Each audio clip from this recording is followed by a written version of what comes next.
Okay, so we should be live. Welcome to another Monday night business live stream. Isn't that right, Jess? That's right. We do these every Monday night at 7 p.m. Eastern Standard Time. And this is where we'll answer any of your business questions that you have for us. And we are glad to help you grow your blacksmithing business or whatever you happen to get yourself into as an entrepreneur. So that's what we're working on tonight, huh?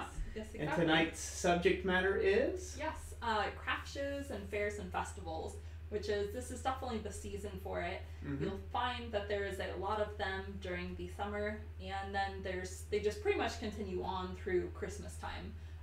After the summer's over, it'll taper off a little bit, and it'll be more on the weekends versus like week-long type things. But yeah, pretty much. Definitely so.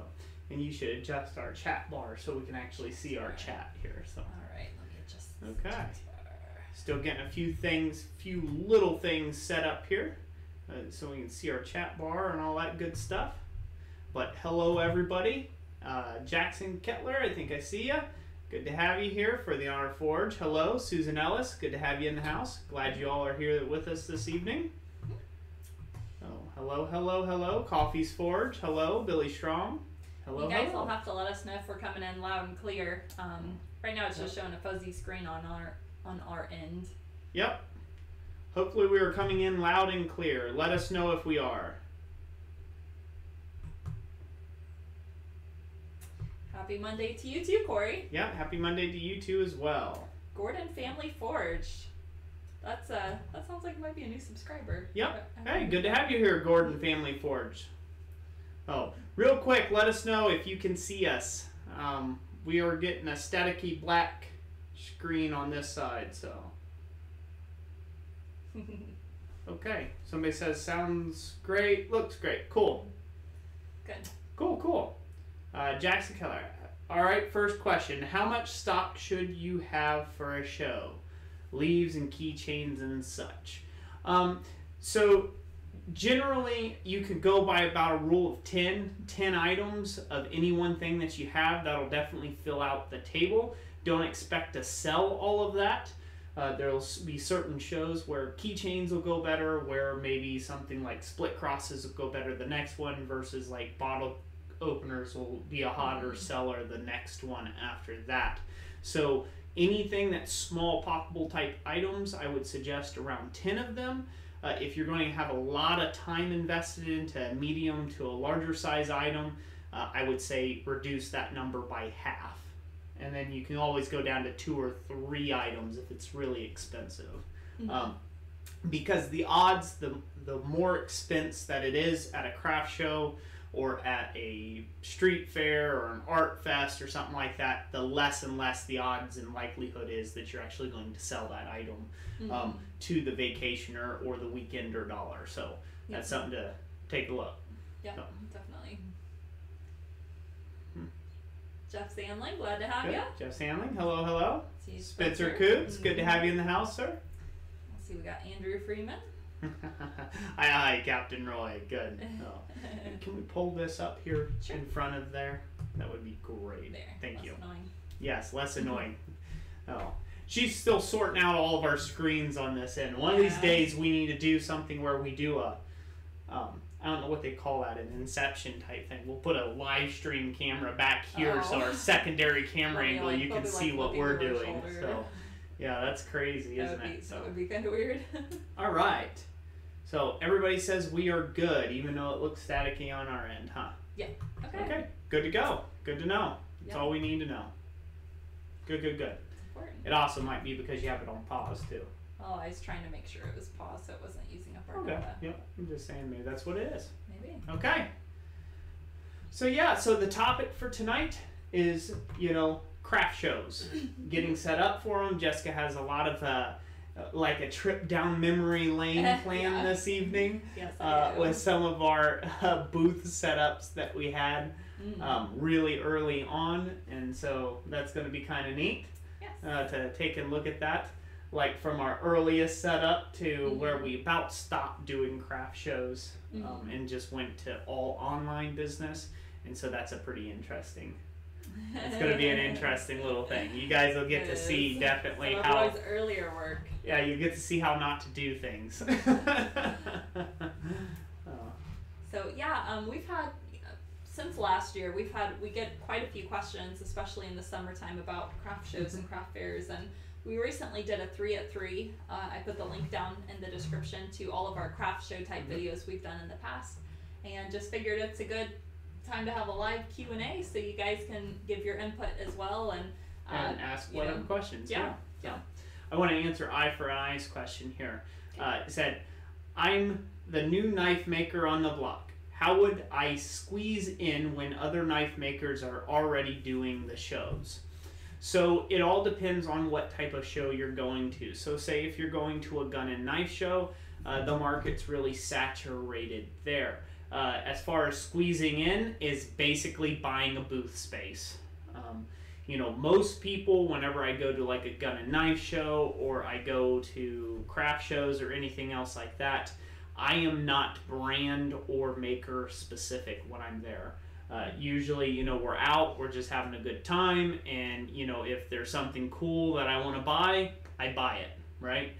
So I'm not there specifically trying to hunt down a specific person. Now, at a gun and knife show, that may be different to people who are regulars there, so you may not get that repeat customer base until you've been there several times. But basically, it's a free world, open market. Capitalism is king. You can get in just about anywhere. I would not worry about squeezing in. You and all the knife makers all put together don't even antiquate out to 1/1,000,000% of the world's population. So, you know, there's a lot of piece of the pie out there for everybody.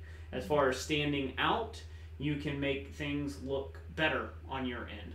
You know, look at what your competition's doing and then just do it better. Yeah. Do it better. Fancier displays, nicer knives. You know, maybe nicer knives isn't the possibility, but maybe you can just be a much better person and more attentive to the customer's needs. And that'll take you far. Definitely. Okay, what else out there? Yes, yeah, we have. There's a few other questions here. I've had a few. Let's see here. Right about there. Jackson asked, how do you make your setup eye-catching and appealing to others? That is a that's a really good one. This is something that we tried to figure out when we were getting started, and it is kind of tricky to figure out like your displays and to make them look nice and to kind of get a good flow for your products. And when we go into the slideshow, you'll see that most of our stuff we just laid out on a table, which is flat on a table. Horrible. Yeah, which isn't very very eye catchy, like you say. So if you can have multiple tiers, or even some of your displays freestanding for certain items, that could be a good way of doing it. Yeah. Another thing too that you can do to be more eye catchy is avoid table clutter.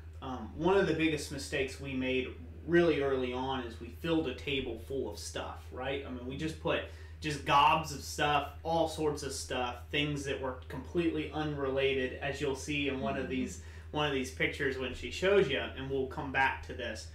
We just put gobs and gobs of junk on the table when it would have been much better to aid up that table space with nice displays, really highlighting the ironwork and what it could be used for. So think of more of a minimalist approach, less is more in that respect, if you're trying to command higher dollars. Stuff where things are just scattered on a table, it's like flea market, it's like garage sale, it's like, you know, you cleaned out your garage and there it is, right? You know, that's what that speaks to a potential client or customer. So try to get your items up. If it's a knife blade that's laying flat, try to get it up so they can see the profile of the knife blade. Try to take and make things more inviting in the booth from the way you arrange your tables. When you sit at your table, don't sit so one-on-one confrontational. So if you notice us, we're sitting kind of side by side, kind of at like looking at each other a little bit, and we were actually suggested this by another videographer. actually a subscriber to our channel, had suggested we kind of set a little quartering towards each other. It's a little more natural. When you sit in your booth, don't sit like this. Right. And look at them and stare at them while they're trying to make a purchase. Kind of have something to do. Have something to do in your booth. Sit off to one side. Make your presence known. You know, say if you have any questions about the items I forged, just let me know. And then go on about whatever you're doing, whether you're making a leather sheath or, you know, you're tinkering around, you're whittling, I don't really care what it is that you are doing on the side, but kind of give them that opportunity to come at you with their questions or with their buying decision, and that generally helps you stand out a lot better.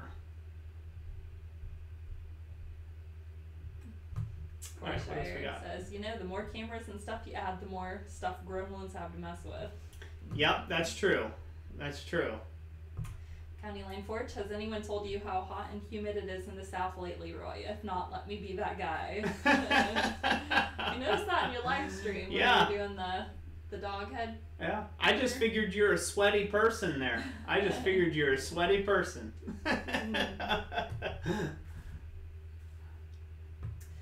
Jeff, oh, hang on, I lost it there for a second. What else we got? Looking for Jeff Sandler. And we'll make it to everybody's comments or questions eventually. We're going on really slow mode here, trying to make sure we comb them over pretty good. Yes. Yep. Jeff Sandling says, for items that you typically have 10 of each, what price range of items do you normally try to stick to? Actually, I've been looking into a few shows in our local farmers market.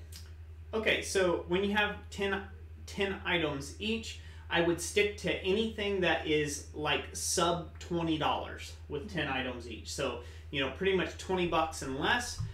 You know, you're doing really good if you sell 10 items at $20. You know, you can sell a boatload of things at $5. So you may even want more than 10 items at $5.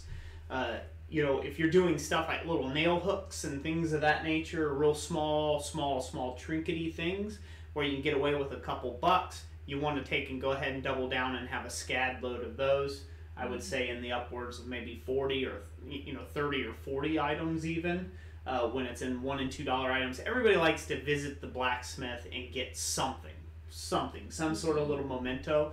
And so sometimes you can pay back your booth space and your gas for the weekend off those little $2 items, $2 and $5 items. As where, you know, your real gravy or getting paid for your real time investment there is going to come from your $5 and up. You know, your $10, $15, and $20 items, but you will progressively sell less of those depending on the show and the location. Yeah.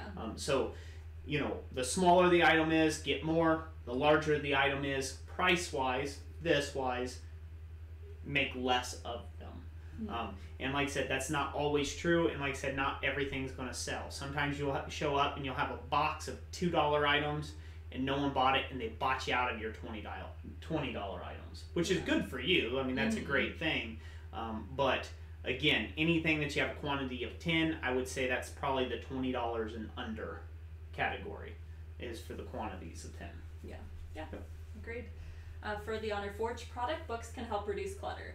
Yes, yes, that can. I went over those a little bit last one. Should I grab one or not? Maybe in a little bit. Show them a little bit. Yeah. Okay. Yeah, you can do some books with some of your products, especially if they're more expensive ones or custom ones you've done. And the other thing you can do to reduce clutter is if you get a floor-length tablecloth, you can actually keep a lot of your items under the table in crates or boxes. Try to put them though where they're like fairly accessible, that if you need to restock the table. And that can kind of be a bit of a selling hook too, is if somebody sees, oh, I really like this item, but there's only 2 or 3 on the table, they might be gone if I don't get it now. They may be you know, more likely to purchase that at that point. Gordon Family Forge, how do you maintain safety at a show? People do odd things. It's really yes, they do. So the biggest thing you can do is you can put out safety tape. Just a good bright colored yellow rope is a great way of doing it. Rope off your area if you're demonstrating. If you got sharp pointy objects on the table, you know, the safety is pretty much in the eye of the beholder there, you know, unless you have stuff locked down in the glass case. which is not very friendly for sales, although it does protect you as the entrepreneur there. If you have stuff displayed, they're going to be sharp, pointy, this, that. You need to have a table sign everywhere saying items are razor sharp. Everything's razor sharp. You know, you can even get cute with it and say, you know, you could shave your grandma with this or something, right? Like do some sort of gimmick, but you need to have that kind of seriousness. Watch your step. You can put colored tape on the floor in some cases to outline your place. And one of the best ways you could do is get with the event organizers, especially if you are going to be doing something, and have them set up a safe area for you. A lot of them will do that. They'll set up cones, or they'll set up their own little barricades around you, so this way people can't get too close. They can get close, but not too close to you while you are working in a live situation. So that would be my suggestion there. Basically just making people aware that the items are sharp, or the items could be dangerous in that way, or heavy, or whatever. So that's the best way to do it. So I see that we got a $10 super chat from Graham. Yes. Yep. We want to look at that real quick. Sure. Okay. I have great news. I found a blacksmith to teach in person. His shop has 3 power hammers, 3 gas forges, coal and diesel, and makes Australian native flowers. He wears a kilt, LOL. Awesome, Graham. That's awesome. That's cool. Cool. So you get to be an understudy. Yeah, you can understudy with him. That is good, man. And if he's any good at what he does, and if he's a good teacher, you will learn tons, loads. You know, he'll be able to critique everything from hammering technique to your form to products right there on the go, and that'll really help you not only in productiveness with your productivity, but it'll also help you with your skills immensely. It can cut up to 10 years off of your learning curve on a particular project. Awesome. That's good news, Graham. Let's see, Mike G. Roy and Jess, I need to ship an Etsy sale, but it's over £1, so can I use an Etsy label? But my blue post office box has the 13-ounce rule suggestions. Yeah, if it's best if you can drop it off during hours and take it in and have them scan it. But we've asked them before about that, and if it fits in the slot, you can technically put it in the little blue boxes, and just it won't get scanned at that location. It won't get scanned until it goes through the next checkpoint. So that's kind of the downside of that. But that's the answer we got. So yeah. If it's a weight issue, there's not really a whole lot else you can do but go in person with it, or schedule a pickup with your carrier at your home location. Yeah, you can do that online. You can go to the USPS website, set yourself up an account. They do require you to have an account with them. Which is nothing. There's no fees or anything involved. Basically, username and password. Pretty much. Basically username and password, and then you can have pickup scheduled directly from your home doorstep. Yeah, for the following day or anytime in the future. Yep, for the following day or anytime in the future, as long as the label is printed for that day that they're picking up. Yep. That's what we do. Dustin Dixon, hey, I just made it. Had to finish a video. The last show I went back to when I was a cook, I found that I do better personally as a salesman if I am on the customer side of the table. Yep, that can work. That can work very well. Again, you're just building that bridge. I'm not on this side trying to pitch you something. I'm on your side of the fence viewing things through your eyes, kind of thing. There's a lot of psychology that comes into the sales into things. You can read books on psychology if you like, but a lot of really good salesmen could be psychologists too, because you have to break down kind of the whole human understanding sort of thing. I don't want to take and buy something from somebody who's taking and feeding me a line or is trying to push a product down my throat. If they're trying to push a product down my throat, it's okay if they mention it. I mean, it's sales, it is what it is. But if, they're like, hey, well, don't go walk away just yet. Let me tell you more. That they've lost my interest completely. I couldn't care what they could be selling me a pot of gold for all I care, and I'd walk away because I'm not interested. But yeah, some of the best salesmen in the world, they get on your side, kind of thing. So that's a great little thing to put up there. Yeah, Andrew Freeman, he follows it up with, it's best not to sit at all. It makes people think you're lazy. That was what I was taught as an events manager. Yep, that can be. That's even another Yeah, that can be twist on so. it. Yeah. Mm-hmm. For the Honor Forge, knitting chainmail is a thing that I found draws folks in. Yeah, it's definitely a curiosity piece there for sure. Definitely.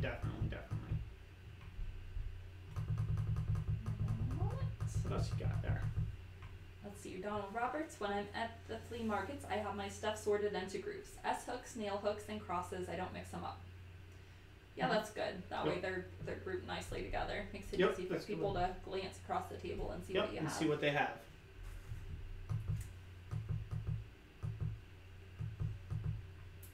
Let's see. Jeff Sandling, thanks for the great tips. My wife even suggested doing some decorative nails for dollar items. Yeah, very welcome.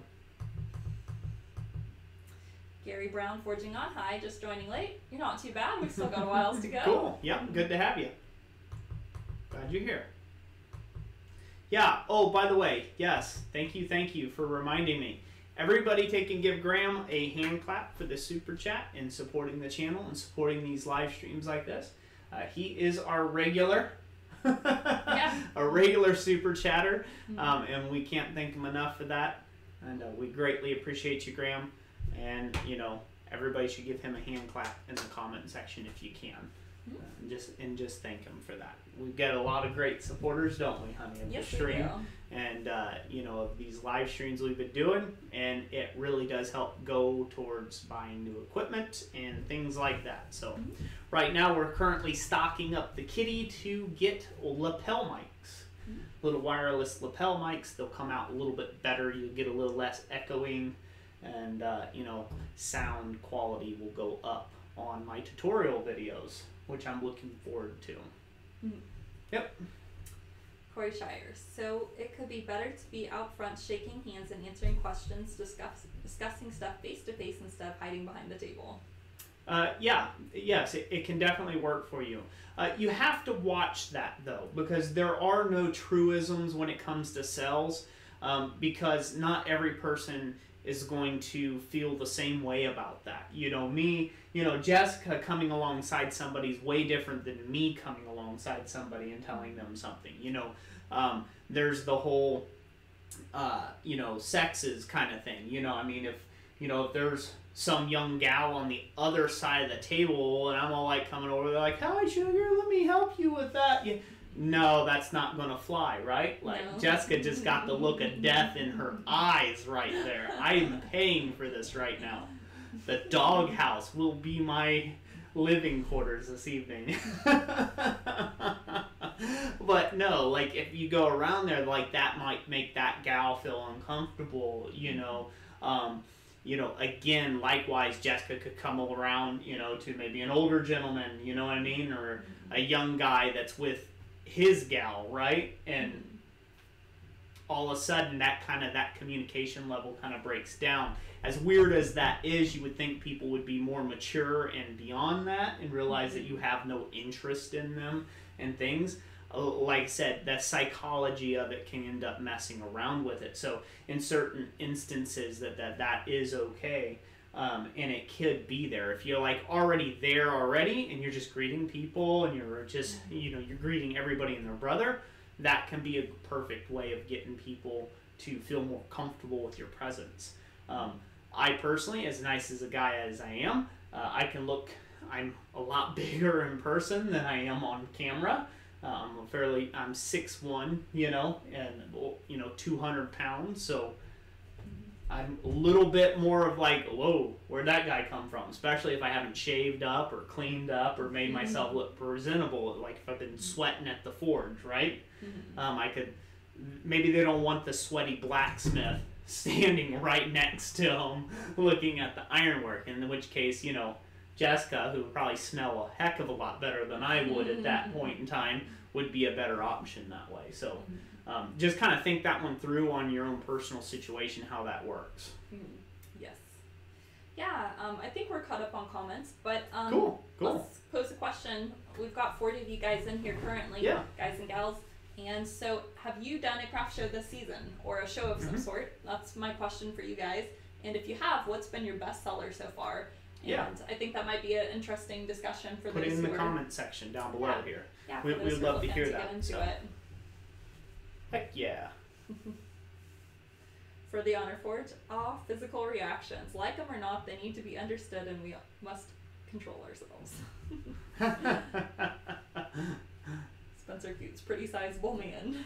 A little sizable. I'm not the biggest bloke out there, you know. I definitely am not. But again, to some to some petite person that's 5'4" and 100-pound sopping wet. I mean, and me pouring down with sweat from coming from the demonstration area to talk to them about an item.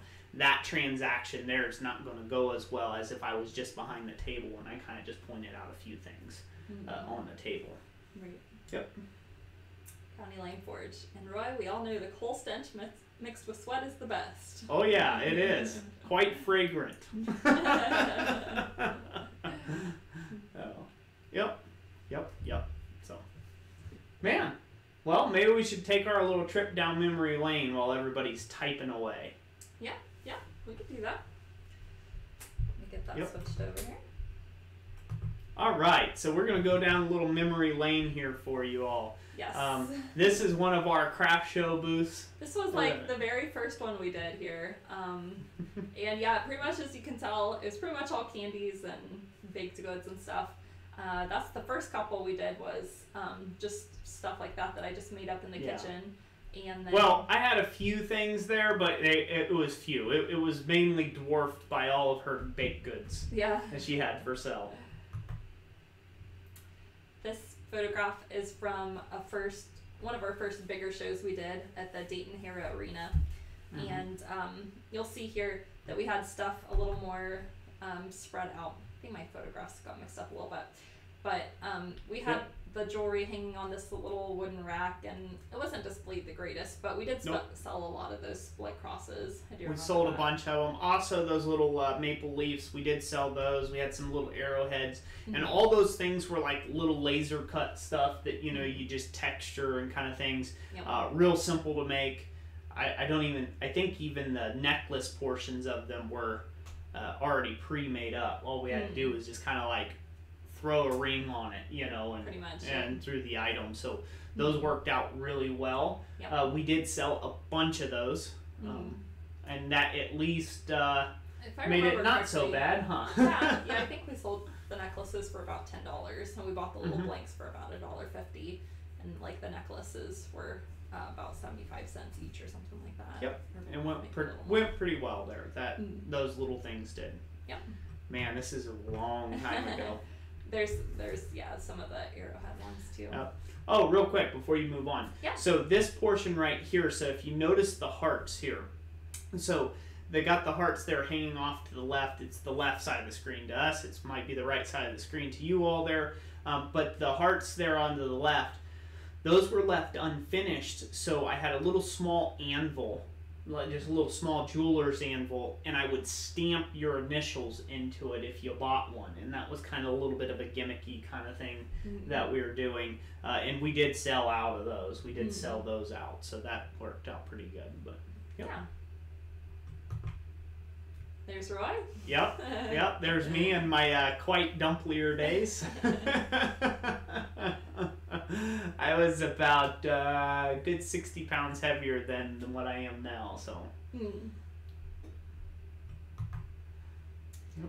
This one was a different one.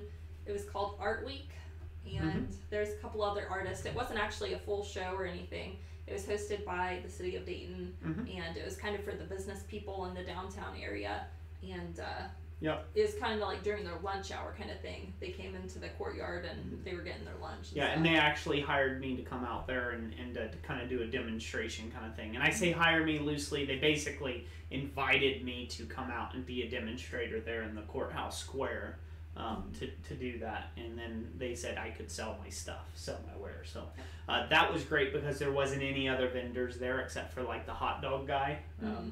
So it was pretty much open market. So Yeah, sometimes some doing even fairs characters. and shows like that will allow you to get other gigs and venues where maybe you even get paid to be there, which we've had some of those. Yeah, if I remember correctly, I had actually written a letter into them, and I said, you know, I was talking about our demonstrating services, and there may have been a brochure with some photographs and stuff like that. But it's a great way of getting yourself invited back to a place by the city or something like that and becoming an event. Yep. All in your own. So, yep. Man, my humble little forging setup back in the day. Yep. And as you can see, like, we had a floor length tablecloth, but, you know, there's a lot of things here that I can pick up on that I would have done way differently. For instance, in the previous slide, if we could go back over to that real quick, if you can notice, I don't know if they could see the mouse cursor, but basically, if you look at that, like, that was too loose. Like, we were headed in the right direction. We wanted to make our presence known. We wanted to make it known that, you know, we were a Christ-centered forge and anvil at that time. I wasn't Christ-centered ironworks at that time. We did a name change eventually on that. But, you know, our tablecloth was real loose and just trailing off to the one side. All that, it wasn't the right size fitted tablecloth. You can see that it needed to be ironed somewhat. You know, had really heavily starched seams in it.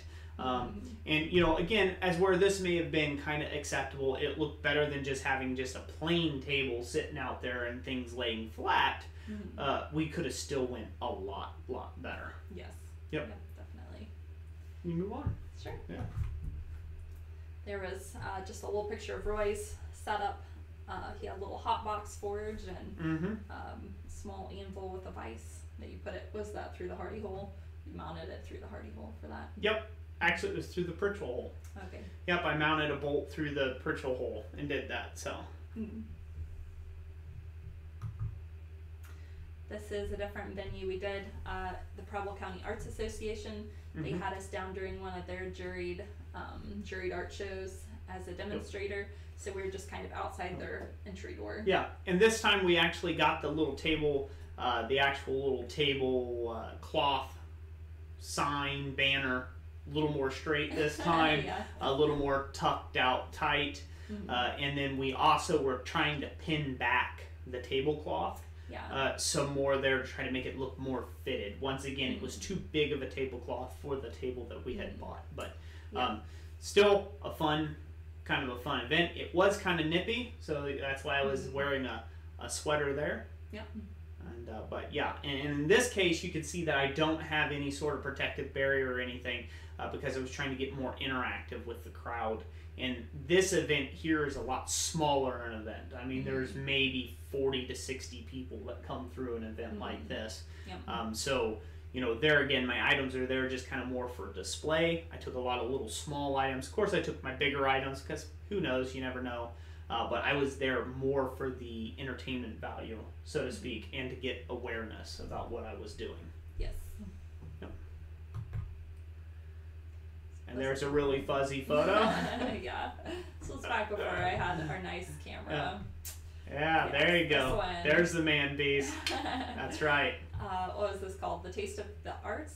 No, this was in Piqua. Yeah, this is Piqua. Taste of the Arts, I think is what it was.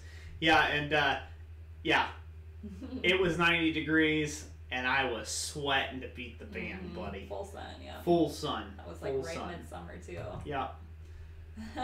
There's your apprentice. There's my apprentice at the time. A great guy named Nate Hebden. He come down.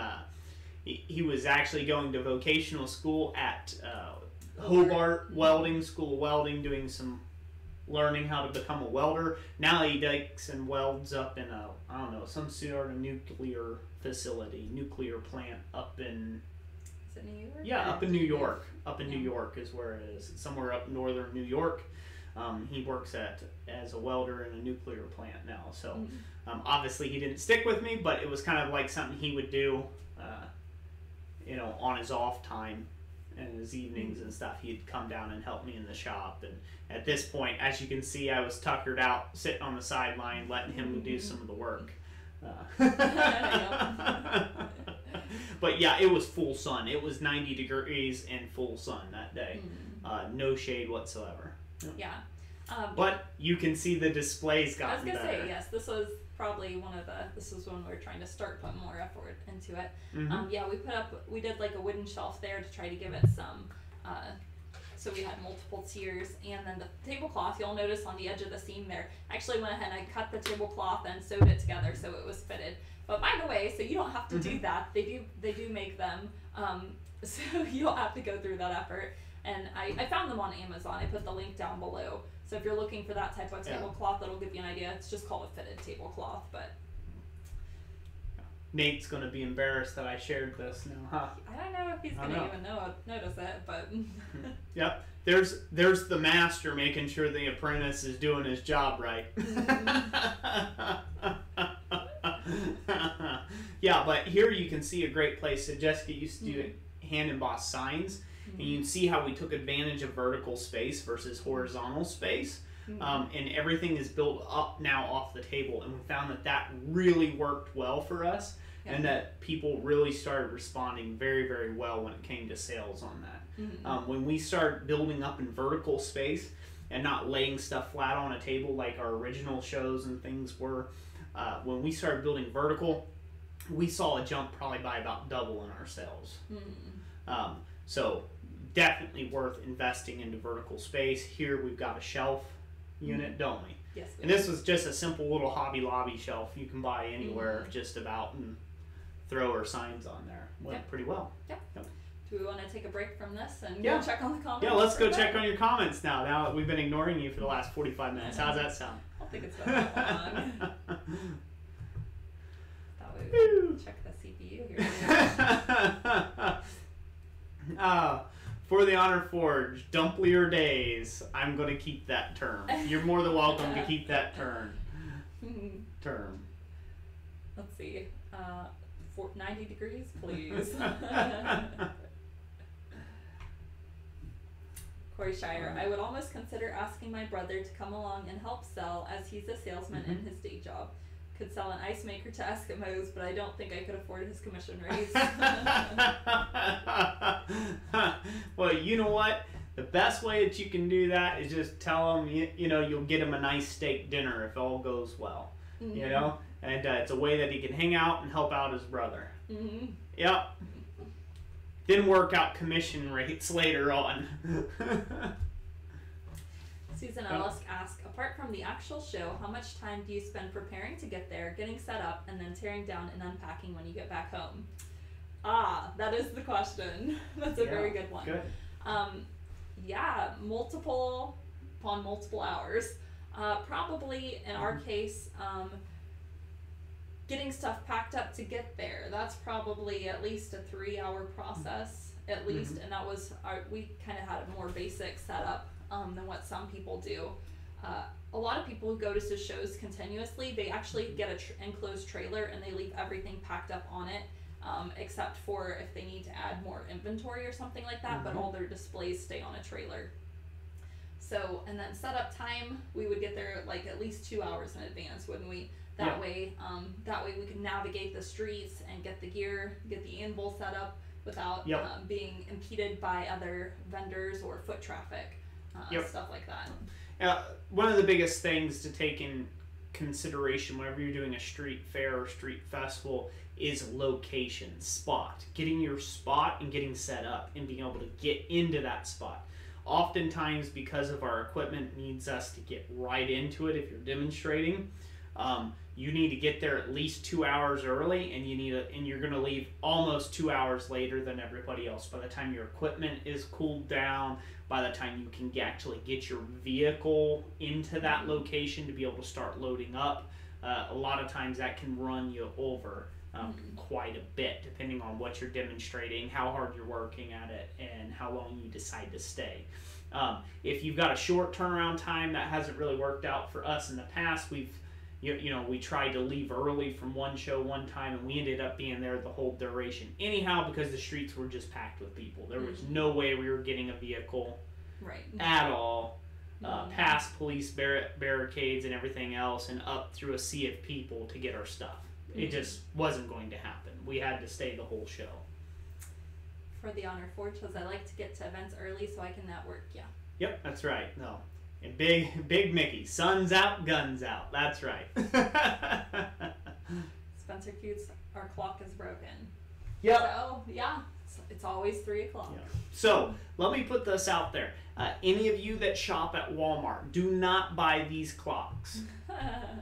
They're the worst. So we didn't put anything in this whatsoever. There's no batteries in it, so it's not broken per se. But they don't keep time worth a darn anyhow, so they're pretty much broke from the factory. Do not use those clocks if you want to get out of bed on time, right? Right. They're horrible. They're horrible. They don't keep time, and they sure as heck don't ring the alarm at the right time. So. In fact, that's kind of the secret about our 3 minutes at 3. Why we did the clock smash is because I got frustrated with it. And I said, well, this will make a better intro. Originally, it was just going to be the clock ringing for just a few seconds, like ding, 3 minutes at 3, right? One of those sort of things. And we could not get that time for it to click off or for the alarm to go out at exactly 3 minutes. Yep. Or right at exactly 3 o'clock. We couldn't get it to do it. No, wouldn't do it. Wouldn't do it. It was like 10 minutes late. It was like 3:10, and it would actually ding the alarm. So, yeah, after that, I was like, oh, I'll ding your alarm, all right. And, yeah, we smashed that clock surprisingly easily. Yeah. Jeff Sandling says, by the way, Roy, I got invited to the next North Texas Blacksmith Association meeting, paying dues to join Friday. Pretty stoked. Would it really benefit me to join Abana also? Abana puts out a really wonderful newsletter. 2 of them, actually. 2 of them. They put out the Anvil's Ring and the Hammer's Blow, and I would say those are 2 excellent publications for blacksmithing. Their membership is worth those alone. And additionally, one thing that we've used from their membership a good bit too is the discount codes. Yep. So certain suppliers will partner with them and give you like 10% off or 20% off or stuff like that. So it's worth the membership. Definitely worth the membership. Yeah. For the Honor Forge says, also took a special request from a little girl who just wanted a rainbow. Other than that, and a hook or 2, I haven't sold much at fairs yet. Folks at places I was at were not ready to buy. Yeah, and that's okay. You're going to have some bum shows like that when it comes to your work. And it really does, it depends on the buying market and where you're at. You know, as you could probably attest, you've done probably some shows, quite a few shows before. You know, you hit that, again, you kind of hit certain crowds that are they're not in there. They're weekender kind of dollars things. If you can get into art fairs, like art fairs or art fests, then you can start really raking in better money. If you're doing craft shows, that's going to be the lower end of the money and stuff. And so, you know, focus on the little small trinkety things. And, you know, kids are suckers for ironwork. They are of any kind. I mean, everything from like little horseshoe nail rings, those can sell really well. You know, like the horseshoe nails. You can make those. You can make all sorts of little tiny deals, little tiny trinkety items.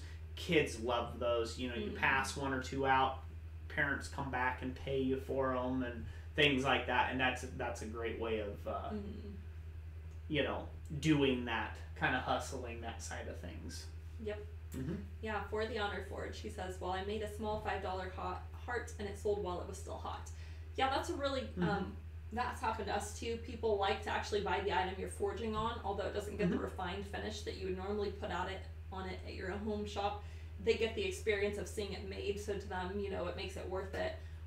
So that's, you know, we've done that before. So that's actually a trick you could keep in mind is to take items that just need a little bit of finishing or a little bit of forging to finish off the items. Yeah, or customization, like I did with those little heart pendant things. You know, I would stamp your initials into it kind of thing, or a loved one's name or something like that.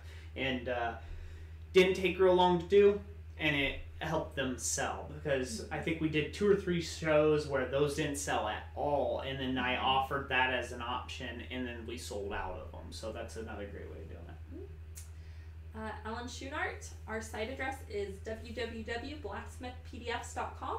which I'll have the links down in the description at the bottom of this video as well.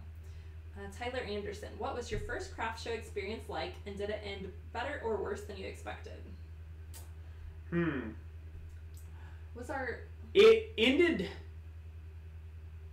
It actually ended different than I expected. It wasn't better or worse.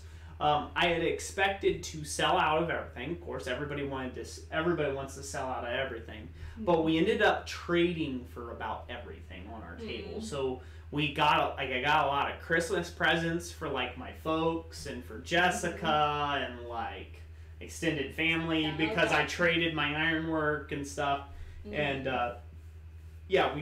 we got traded out. Everything that we had on the table basically traded to somebody else or transacted to somebody else's table for something that they had in return. That was a really neat experience that way, but of course that didn't pay our table fees or if I remember, anything else. I think I sold out of like fudge at the one you're talking about. Yeah, I think she did do that, and so it did turn out pretty well, our first one. Our second one, not so hot. Third one, again, craft shows, we did better. And then kind of fourth one, it's kind of just getting in a routine of it. When you're first starting out, you're going to be horrible at kind of like that face-to-face interaction with people, especially talking about your own work and hearing them scoff at the price or, I don't care if it's $5, they probably still scoff at it, so that's one of those tough things. Donald Roberts says, I need to refresh myself on how to make a jig. I watched your video about a year and a half ago, but now I need to make one for S-hooks. 1/4 inch to 3 inch threaded. 1/4 inch to 3 inch threaded. Okay. I don't know what she means by 1/4 inch by 3 inch threaded. Donald Roberts, there's might be a guy. I think I just said her. Whoops, sorry. Making jigs, they're fairly simple. You just got to know what you want on the inside dimension, and you just need a post to, catch the little rat's tail at the end. And those jigs are pretty simple to make. You can weld them with scrap plate of steel, bend them. I've made no weld jigs before and shown how to do that. Gary Brown Forging On says, I did a craft show once about 3 or 4 years ago. I was not allowed to do a demo. I had people ask me to demo at their other shows. I was telling another blacksmith and he said charge them. He said if I demo I should charge $150 and keep 100% of the sales. I have not tried that. Yeah, he is spot on. Definitely. That's because people will do that. People who are running events of their own will come around to the vendors at the event you're at and like start handing out flyers and stuff like that and try to get you to come to their show and so they get paid too. But I mean, your friend is right, or the other blacksmiths you're speaking to, because you are an attraction, and especially if you're demoing, you're drawing a crowd, and it's something that they can advertise. Yeah, and especially if they're going to add you as part of their literature. So, say if they're going to add you to their flyer, hey, we've got a live blacksmithing demonstration. They need to pay you this because you're bringing in people. Then you're bringing in people to their event and their venue, and that's what they need. They get paid by numbers, right? Sponsors want to see numbers, right? That's why they sponsor events, because they want to see numbers. They want their name to get out there to the masses, right? So they don't want to give an event $30,000 to spend on their event, and then they only get 40 people show up to the event. That sponsor will never sponsor that venue ever again. So unless they just have a lot of stupid money to spend. But basically, so if your name's going to be associated with, like, on the docket, like the entertainment guide or something like that, or, go check out, or they got you on the map kind of thing, like the site map or plat map of people you can find, then you need to take in charge for being there like that. Now, that's going to get some people to snub their noses at you. Trust me, they'll come around eventually, especially when other venues pay you to be there and they have booths in sales and have booths in attendance. You'll get what you're asking then. Yeah, definitely. And also, if you can, at least on one of those times when you're demonstrating, have somebody go along with you and get video and or photographs, and then you actually can share that on your social media. and it's a good example that you can refer people to that are possibly interested in having you demonstrate as well. Alan Schunert says, Roy, if I'm in galleries already. Is simply forged items right for galleries? They take 40% off the top. Is that the proper place for blacksmith items? So we have some experience there too. So it's a good thing. So I hate telling everybody because your experience may be completely different than mine. In my opinion, and take this with a grain of salt. So this is opinion, okay? It's French for what Roy thinks about it, not what you have to think about it. In my opinion, galleries are the biggest racket and scam you can get yourself into. And the reason why is because they take way too high of an artist's cut. They don't do nothing to market you. And then they are not held liable if any of your stuff walks. If any of your stuff walks off their shelf, oh well. I'm not liable. And a lot of them will even have you sign waivers to that effect that, just to even be a part of their show or be a part of the gallery, that you won't hold them responsible if 15 of your items come up missing. Yeah. So that shows a complete negligence on their part, that they don't really care about your stuff. They're only worried that when that sale happens, that they get 40% of whatever you're selling. We had something like that years ago, and I'll just go ahead and mention it because I don't care. I'm not going to sell through them anyhow, even if they were to pay me to. Years ago, we did some sales through DVAC. It was a Dayton Visual Arts Center. And there was and that's our local, kind of like our local gallery thing. They're like the big names here in the Dayton, Ohio area.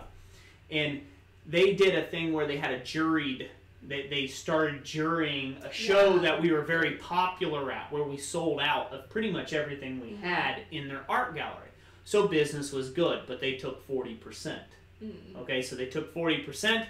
Ouch. Let me just say ouch. I didn't have my products marketed good enough. Yeah, because I practically almost took a loss on that. And so you can see where I have a little bit of angst here. Great for certain artists that can work out better deals with them. I, as a blacksmith, did not work out very well in that field. So later on, they did a juried thing for a call for entry. Well, we entered, and we thought, well, we did good on sales the previous year. My work was called too contemporary, basically. That's what the judges of the jury thing. It was too realistic. It was too realistic. Wasn't abstract enough for their likings, right? And so later on, they asked me if I would demonstrate for them to bring in some attention, basically, to their gallery. I'm like, sure, why not? I'm like, I'm a nice guy. I'll go ahead and do that. It just, who knows, right? Like, I can at least get some word of mouth that way. I was a little bent, a little irked off because my stuff didn't get into their illustrious show. And then while we were sitting there, everybody was so impressed with my blacksmithing demonstration going outside that they went inside that gallery and they were kind of perturbed that they didn't find my items in there for sale. And so they'd come back out to the table and ask me if they could get what I was making right off the table. I just had a few example pieces that had no prices, had nothing to do with sales whatsoever. That's what I was there for. I just had business cards where they could contact and get a hold of me. And so it kind of like shoe turned on the other foot, and then they were like, you can sell. Just tell them to run. We'll run them through inside. And, we'll take care of you that way, and then, they'll get the 40% out of it. And I was like, no way, Jose. So I don't think I sold anything. I handed out a lot of business cards. I did get a lot of return business from that, so that did work out pretty well in that respect. But that is one of those things, like I said, so my fervor for art galleries is not very high. When it comes to that. Now, on the flip side of that, a smaller gallery like Preble County Art Association, I've had really great success with them. They don't charge elaborate and illustrious fees. They charge less. They charge less. 30%, it's still about 30%, but they've got a lot more humble attitude about it, and they really do try to kind of promote you as a venue, as an event. And so I'll do demonstrations for them, and I'll do stuff like that for them when I've got the time. I don't sell anything through the gallery because I'm not in need of doing that anymore because I have the online business. But, you know, I mean, that's where it shows you, you know, in one area, I really got hosed. On the other area, great. Wonderful, you know, people, perfectly pleasant people to work with. So it's kind of a mixed breed, and you kind of have to figure it out for yourself when you go and you start getting into the whole gallery kind of scene. Yep. You got to kind of judge and gauge who those people are that you're dealing with. If they seem like snobs, book it, run. They're not worth your 40%. You could do way better online. Do way better online, or do at a street fair or a festival, get in touch with the county, you know, somebody who's, you know, organizing, the events manager or something like that. You'll do way better than getting a hold of the gallery, so to speak, and getting your art in there. Yeah. That's my rant over. Jessica's looking at me like, dry it up, Roy. Oh, no, you're fine. Everybody's listening intently because there's, it doesn't look like there's too many new comments there. And we picked up more people watching. They're like, ooh, this is getting good. Yeah. Roy's ranting about things. So usually, by the way, online it's bad to give bad press or publicity to anybody or bad feedback to any gallery or entity or anything else like that. But again, I can only speak from my own experience again, you know, so that be what it will. You know, that be what it will. I think if you're a gallery owner and you're charging your artists 40%, you're the reason for starving artists, and you should quit and knock it off. Your services aren't that well needed. So pass the word around. Let's see here. For the Honor Forge says, SoCal homeschoolers just want cheap stuff. And then he followed that up with, yeah, that's funny. I was homeschooled. Around here, the parents seem to tend to be low income, and thriftiness is a virtue. Yeah, and you know, and that is probably very, very true for the homeschooling thing. You know, sometimes they can be thrifty and stuff. Again, it's the wrong marketplace. If you can't get above a certain dollar amount, then you need to look for higher end events and venues to get a part of. It may cost you more money because you have a higher booth rate or more expensive. That doesn't always mean you're going to make more money, but it may put you in the right kind of people's eyes. You know, if you can't make enough with a certain demographic of people, whether that be a homeschooler that's a lower income, a middle class, a upper class, or you know, the super rich elite, if that doesn't satisfy, you have to go for the next super uber duper rich elite class or whatever, and you have to kind of market to them and be where they are, basically. So a lot of stuff in Dayton, it's a low income area. Dayton's a fairly low income city as a whole, and so you're not going to make gangbusters money inside of Dayton. There's only a few very wealthy people there to actually possibly buy your items. Yeah, here in Ohio, there's a show called there's a group called Ohio Designer Craftsmen, and they have a winter fair every year, and they have one in Cincinnati and one in Columbus, or 2 or 3 places in the state of Ohio, and they are select. It's like a juried process, and it is more expensive to get into their show. I believe it's around $1,000, and they have some certain criteria that have to be met. But again, you know, it may be looking at a higher tier of the craft shows to get into, or you know, juried shows and things of that nature. Yep. Good night, Spencer. Drive safe. Be careful. Thank you for being part of the stream. Sorry that we're probably late to the game there. We should probably go on down at the bottom of the list and see where we're at. Hopefully we didn't have nobody there. Okay, cool. For the Honor Forge, yeah, I was doing fairs for them because it was practice for other fairs, make the mistakes there. I also had a childcare at the last one. That's cool. That's funny. Thomas Doubting Watchtower. I bought a dog from a blacksmith yesterday, and when we got home, the dog made a bolt for the door. Bad dad jokes abound.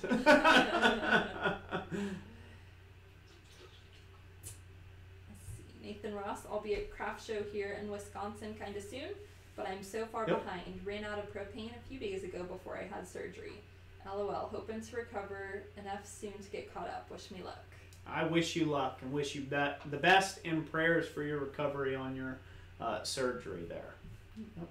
Also, I wanted to take and say hi. County Line Forge, make sure you take and email me your address if you would, sir. We'd like to get your address from you if he hasn't already. Yeah, I Email haven't me. seen it. Okay, if you could email me your address, that'd be great. Like to get that wrought iron out to you. So, we're gonna have that in the mail tomorrow. If you get me your address by this evening, that would be great. By the end of the stream. Not pushy or anything. I'll see. Another thing I've seen some blacksmiths do is that's kind of a less expensive option you can offer for, just for having a trinkety things, is like little medallions that they have. They stamp it or press it into the metal. Yep. It could be your shop crest. It could be anything. You could have that made and then just do like almost like a coining press type deal. Those are great. People love that. They eat that up for sure. You're welcome, County Line Forge. Should I say James? I think it's James, isn't it? I know it's James. Pretty sure it's James. I'm horrible with names. I'm getting better. There's a lot of you out there, and there's one of me. So I'm trying to remember everybody's not screen name. So we're getting there. The memory game. Yeah, the memory game. So, yep. Or Paige says, I once belonged to an art co-op. Find it odd just how they did things. Won't do that again. LOL. Yeah. Oh, hey, Paige, thank you for being here, by the way. I noticed that you're here. County Line Forge, that's correct. Yep, that is the correct email address, County Line Forge. So, I appreciate it. Once belonged to an art co-op. Huh, that's funny, an art co-op. I wonder how that went. It doesn't sound like that one's going to work out very well, an art co-op type group. Sounds like somebody's going to be doing more than their fair share. Do we want to go look at some more of the photographs? I think we're about halfway through. Yeah, but before we do that real quick, do you guys have any questions that you want more about shows and stuff? Drop them in the comment section in the next 5 minutes or so, and we're going to try to get to those before we go back onto our little trip down memory lane. And then also, I think we have mostly people that have been here before, but we will also segue over into our Blacksmith PDFs page. If you're new, let us know down. Yeah, let us know if you're new here to the stream. Let us know in the comment section. And this is also a great time to share the stream around as we're halfway in. They don't have to watch the full hour ahead of this. This is just like great for you guys. One of the other things I want to say, we have some big news coming up here soon. We got some pretty big things happening to the page, don't we, honey? Yes, we do. So we got some great things happening, some better... great things. Yeah. That's all I'm going to say. I just want to say great things. Away? I don't know. But, like, it's kind of hard to conceptualize. There's a lot of really good stuff.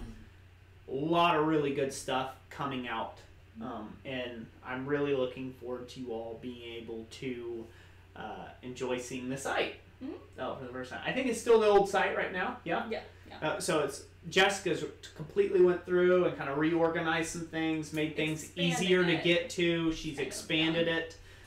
There's some other stuff that we're working on right now that we'll be adding to it. Again, more resources to help y'all out there in your businesses. And and then possibly some teaching things coming up for me and you. Me and someone out there. Some teaching things coming on to the site. So fingers crossed. I think it'll be good. So probably looking towards the end of the month or maybe start of next month somewhere. So yep, very good. Definitely. All right, let's answer some stuff. All right. What do we got here? County Line Forge. What's a good way to find art fairs and such in your area? So, I was Jessica, going to use that as an example. this is a perfect thing. Should I come back to this one? Because I was going to actually show, or should I just say it? Well, just go ahead and say it, and then Okay. and then we'll show it. We'll give an illustration of it. Yeah. Sure. Yes, one really good way to find them is to get your local newspaper, your largest one. So for us, it's Dayton Daily News, although we have like a little New Lebanon Advertiser here in our town. You want to get your big one, the Dayton Daily News, and look under their event section. And a lot of times they have a website too, where you can look under the events, and they have like one specifically for fairs and festivals. That's one really great way. Also, another really good way that I put a link down to in the description, it's a video I did a couple of months ago, is to find a art directory for your state, and it's for like fairs and shows and competitions and things like that. And a lot of states will actually put together a directory, and it's for an entire year's worth. And so for example, here in Ohio, if you go to the Ohio Art Council website, you can find it on their website there, or you can also pick one up at a traveler's bureau. They also distribute them there as well. Yeah.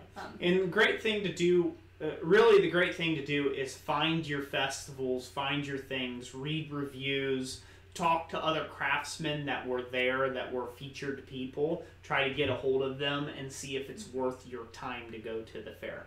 A lot of times artists are very free with, telling you about the information of like, yeah, dude, I did void it. It was like, I was horrible. I didn't make back my booth. Some of them are going to lie to you because they don't want you to be there, especially if they're like type items. But if they have no affiliation, so they say they're a jeweler, they have no reason to lie to you. To say, oh yeah, dude, you definitely shouldn't come. So a lot of times they'll tell you like straight up, like, yeah, man, it's a tough market. I wouldn't come to this one. I'm not going to be here next year, right?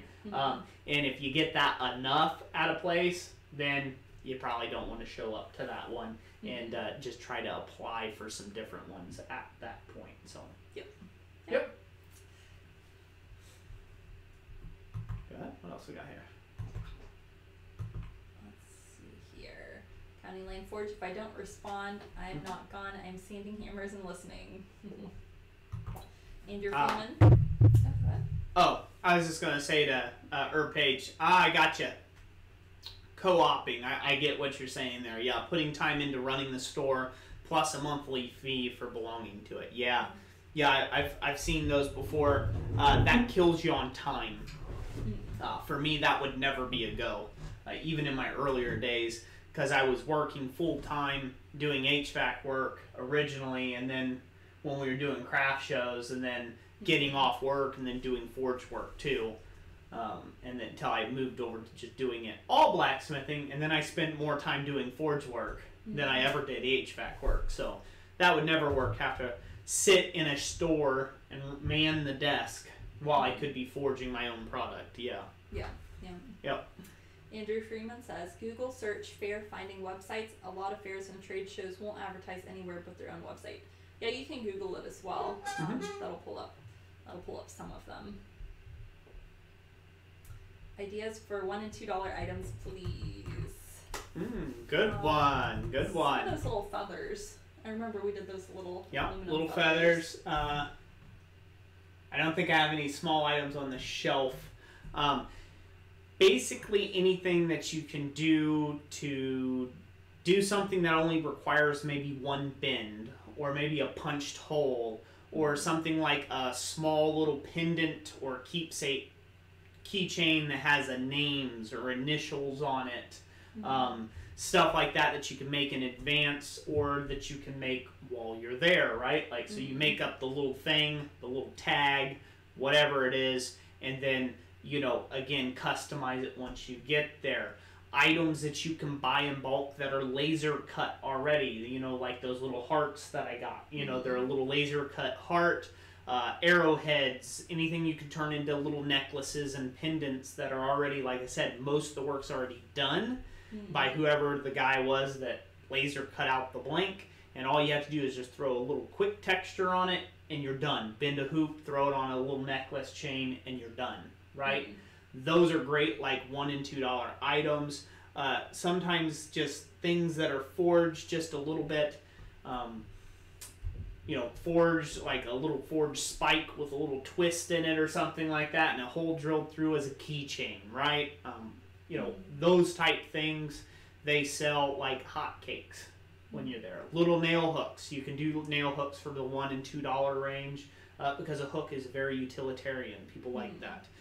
If you want to waste the material, you can do like 1/4 inch little S hooks. You can do some small S hooks and things like that. Probably hooks are always a big seller. Maybe things you could bend on a jig. Yeah, anything that you can bend on a jig and do in bulk fast.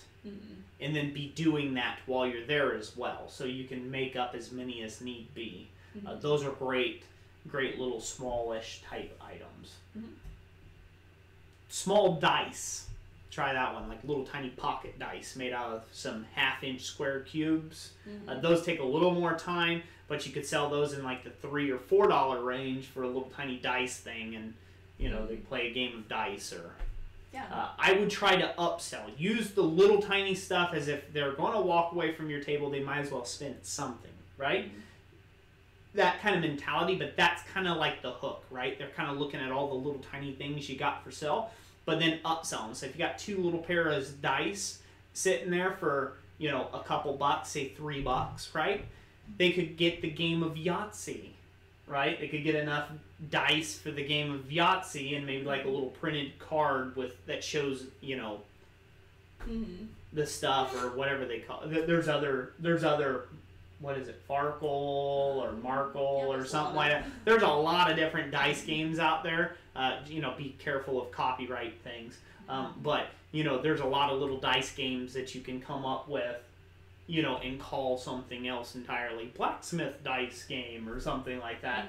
Add a little card, information how to play the game, and a bunch of little dice in a bag and sell it for $20 or $10 or whatever that market space will handle. People love that. They'll eat that sort of thing up. The only way that you're going to get around your cost of time, and be able to do $2 items and $1 items is if somebody else has already done the work. You've outsourced most of the work. So if you got like a bunch of little tiny pony shoes or something like that, and it's just for a horse lover, and you'll stamp initials into it. I know we don't want to be associated with horses or anything like that, but you might be at a farmer's market, a farmer and farm and fleet kind of thing, and you can do whatever you want to call it, Tex-Mex type stuff. Yeah. Little horseshoe rings too for kids. Yep, little horseshoe rings. Yep, I've said that earlier in the stream. Yep. Alright, gotcha. Hopefully that'll help. Penny Brown pointed out that in the UK, art fairs are advertised on Facebook. Yeah. That's another good way to look for them. Yep. Rowan Ironworks, how much inventory would you recommend at a fair doing live demonstrations? Basically, I answered that earlier on. It would be pretty much at least a quantity of 10 on your smaller items, anything sub $20. When you are making something that you're demonstrating specifically and they can buy, I would say maybe go more than that. Maybe have 25 items sitting on there. Again, that is very difficult to get. That's very difficult sometimes to get up that much stock available to sit on just sit on a shelf until you're ready to sell it. So you got to start early in the year before fair seasons ever start. And you've got to be really stocked up. And when fair seasons stop and you get into the fall, then you're going to start getting into Christmas season, and you're going to have craft fair type things, Christmas shows and stuff of that nature. And then you got to get resupplied up again. So anything that you're doing can sell very well as long as it holds that person's attention. Most people aren't going to give you more than 8 minutes of their time. Yeah. 8 minutes of their time watching you sweat away, and you better be beating something. So whatever you're beating there, it needs to be kind of a quick item that you can make, and it will almost sell as fast as you can make them. Dunk them in the bucket and say, that'll be another whatever to put on the table, Jess, and the person will be like, before it even hits tablecloth, most people will buy it at that. Yeah. If it's interesting enough to them. Billy Strong says, I will buy the cheat sheet if I have any money left when we get back from Pigeon Forge. Awesome. Well, enjoy your trip to Pigeon Forge. Cool. Jeff Sandling says, Roy, do you do lessons at your shop? My wife has a coworker friend in Ohio. She's talking about a vacation. Would be an awesome way I could spend a day. So that is something we're hoping to do. I have to talk to my landlord about that. I'm thinking I'm going to be able to do one-on-one lessons, and yeah, we'll have pricing and stuff like that. Hopefully, with the launch of the new website. Mm-hmm. Yep. Yeah, for a day in the shop with Roy. Let's see, Thomas Doubting Watchtower. I'm 16 and I hope to eventually start blacksmithing. Well, good to have you here, and yep, I'm glad that you are thinking about getting into blacksmithing. It is a fun craft to be a part of, whether you do it for business or whether you just do it for fun. You know, it is a great craft, and there's a lot of talented people in it that are willing to share as much information as they can with you. That is one of the greatest things about this craft. Jeff Coffey says, hello everyone, new in here, but I'm finding it interesting. Jeff Coffey, good to have you a part of the stream, sir. Thank you for being here. For the Honor Forge, I've been doing my Twisted J hooks live and selling them for $5. Sold a few already. Yep, that's a good way of doing it. Twisted J hooks. There you go. You know, again, the aim here is not on craft shows or live shows or things like that to only earn $1 per item or $2 per item. Those are supposed to be things that you could throw in the fire while you're working on other stuff, right? Like they're supposed to be small little fidgety things that you can make a scad of them, right? Like you're just not out a whole lot of money if they don't sell, you know, and you're not in a whole lot of money if they do sell. They're just a way of somebody coming away with something, extracting that little extra value out of the show that you were at. The real play there is to try to get your items up into the $5, $10, $15 range. When you start selling a lot of items, that adds up quick.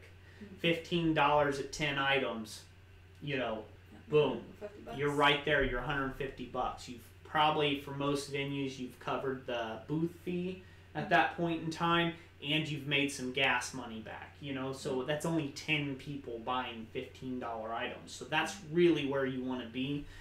If you can get $20, $25, even $50 items, which is kind of an extreme for a lot of fairs, if you can get up into the $50 items, it doesn't take a lot of math to figure out that 10 items at $50, it's $500 for the weekend. I think everybody can appreciate making a good, honest living at that for $500 for a weekend.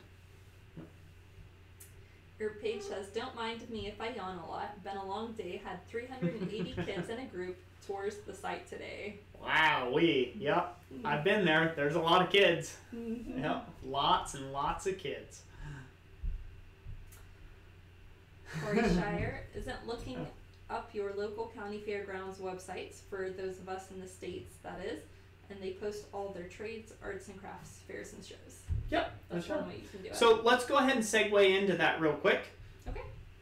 Jessica will show you all about that. Yep, and you can talk about it there. Sure. Yeah, and while you do that, I'm going to go grab myself a drink of water. Okay, good.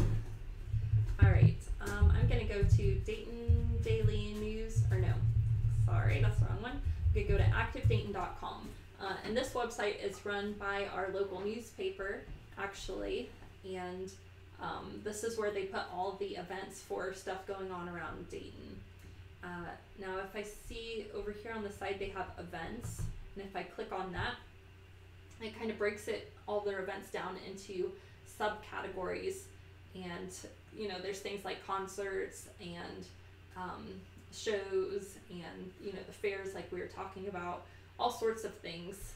And so up here we're going to go under festivals, and that's going to show me even more, and this organizes them too in the by the date or the frequency, whichever one's coming up will be closer to the top, I believe.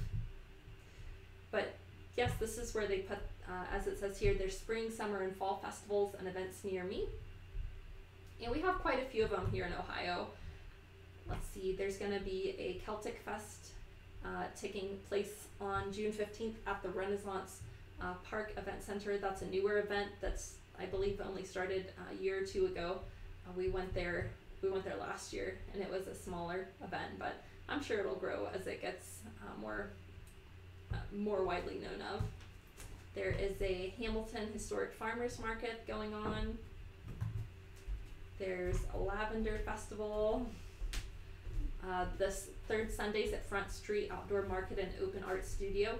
We actually have a friend that goes and takes his wares there and sells.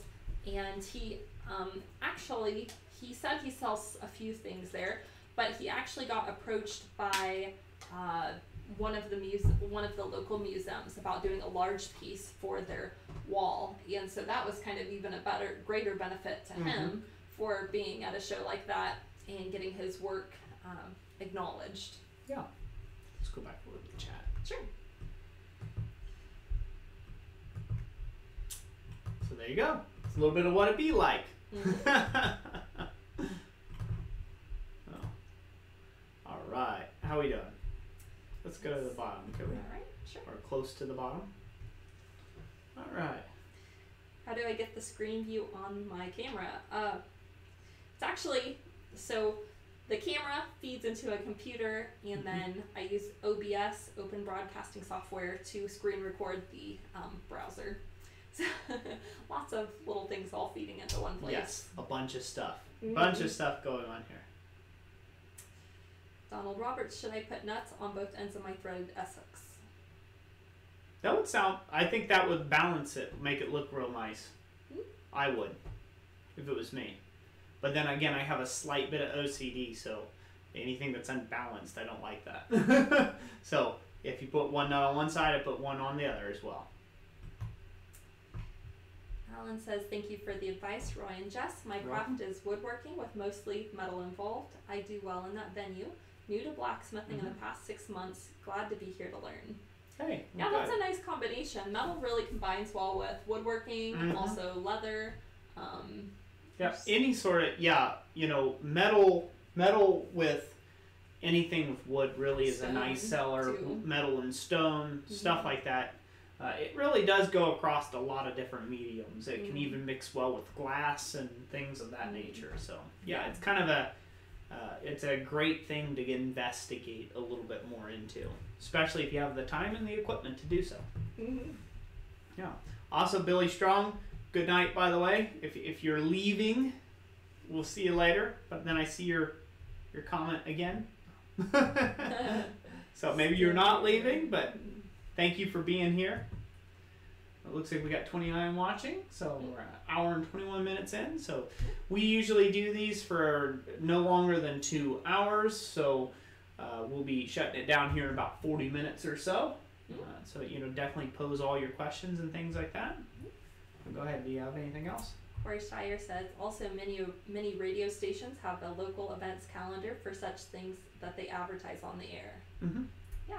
Definitely, and you guys, and this is not a one-way conversation. If you have experience, doing craft shows or art galleries or whatever, feel free to share it, and it could be kind of a melting pot of ideas and experience. Yeah, and so one of the big things here too to keep in mind is we shifted at about the time we had 2 kids. So we shifted completely away from doing any sort of art fairs.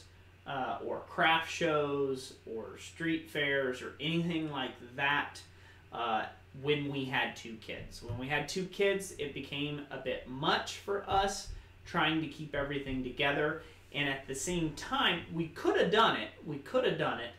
But we made more money selling online than what was worth us dragging all of our equipment to shows and fairs. If you want, I could, while you're telling them about that, I could pull up what our views have been on Etsy for this last month, so they have an idea of the foot traffic. Yeah, we can do that. So, okay. Billy Strong said, "LOL." Nope, he's watching and working, so good. So Jessica, she's going to pull up some of this stuff on this back end of where our foot traffic has been and things like that in Etsy for the last couple months here, and it's interesting. So right now, it's actually fairly slow still for us on Etsy, isn't it? I mean, we're making sales, but hasn't been like it has been in other years. Mainly because we have been taking a big step back from doing quantiful things and looking on doing more just custom things. We've also set our deadlines, and we've also set our deadlines way out. basically because I needed that. I needed that because I needed to take a big step back and start pursuing stuff, larger jobs, things that take longer time periods versus what we had in the store. So we do sell occasionally a few other things here and there, but you know, again, when she puts up the foot traffic and things of that nature, as she just left me in this little position here, so I won't be able to see you guys. She'll be right back. But, you know, it's still more foot traffic than what you would get at an average show by your booth, even on a good day. Say a good booth. So, you know, there are shows that are really elitist, hard to get into, that you could probably make hands over fists of money just for being at the show. Maybe several $1,000, $5,000 to $10,000 to be there for the weekend. And I've heard that from other smiths that have done shows. But you're also paying a $2,500 fee for the booth to be there. So you got to really bring your A game, and they're juried, and a lot of times they're invitational only as well. So that is a very you know, difficult market to break into, so to speak. When, you know, you have to have a lot of money to cough up. You gotta have to be selected for it. So that means your rig. There's people who go to trade shows and they spend $30,000 on just their show booth, right? Yeah. These are people who are making their entire living at shows. They've got to travel. If it's one's over in Maine, they got to be in Maine, and if 3 weeks later they got to be clear over in California, they got to be clear over in California 3 weeks later, right? So the great thing about running an online store is people come to you, you don't go to them. So you've just got to put up your items, and you've got to put up a quantity of them, and you've got to make sure that you're doing your SEO and your things like that in the right way. So. For my security code so I can sign in. Okay, so, and hopefully they can't see our security code. They so. can't see any of this because it's not. Oh, okay, good. Right, so it's not live. Let's hope so. So we'd have a bunch of goofballs in this stream, is what we'd have. Yeah. Yeah. Yeah. Thank you, Jeff Samling, and oh yeah, to answer. Thomas Doubting Watchtower. I like it. I dislike his dislike. Yeah, you know what? We get one of those people every stream. Don't hate on it too much because it still counts as engagement. So it still boosts the stream. Yeah, they still had to be here long enough to dislike something, so that works too. You know, so don't get too hurt over it. We don't. Some people worry about the dislike button. We don't. You know, I'm pretty prone to getting a lot of dislikes. Learn to just shrug it off. I'm an opinionated person. So. Yep. Well, I can't. It's not coming through right now, so I guess. Okay, you can't sign in right now. I'm just gonna have to. Oh, there it is. There it is. It took like 3 minutes. She found it. She found it, ladies and gentlemen. We'll get there. Eventually. Eventually. I mean, one thing I do want to say about selling on Etsy, like, you know, the Etsy fee. Incorrect. I better pay more attention here. Yep. You pay attention. We'll talk about All it. right. Good. Yeah, what she was about to say about the Etsy fee is that it's about 3.5%. So it's, you know, it's 3.5% or 3% plus 3% credit card processing fee. So you're right in roughly at about a 7%. So, you know, about 7% of every sale, if you count your listing fee of, you know, 20 cents a listing every time you relist, you know, you're talking about 7%, right? 7 to 8% to sell on their platform of your cut. Not 40%, not 45%, not half of the take home for an event or venue, but 8%. That is more than reasonable, more than fair. And thank you, Etsy. If there's somebody from Etsy support team watching this in the future, otherwise, thank you for doing that for artists. That is amazing. So, yes. All right, now is this pulled up? I didn't put it where they can see it. I'm just gonna say the numbers out loud. Okay, so for last month, the month of May, our shop, which currently has, I think, 65 listings, so that's 65 individual items, has had a total of 4,370 views. Yep. So if you think about that in foot traffic, how much foot traffic it would take for people for there to be 4,000 people to actually like stop and look at your items, you know, that's going to be several shows. In a lot of cases, that's not one single show. You know, that might be multiple shows or, you know, a month's worth of shows. Yeah. And so that's a total of views of pages, products, things like that. Then they get into like visitors, people who are there. That's the actual individual people. That's like the individual people. So views counts as how many products were viewed for that span of time. And then, you know, the visits is how many actual people there were, individual IDs that were there looking at your stuff. And that was a total of 1,808.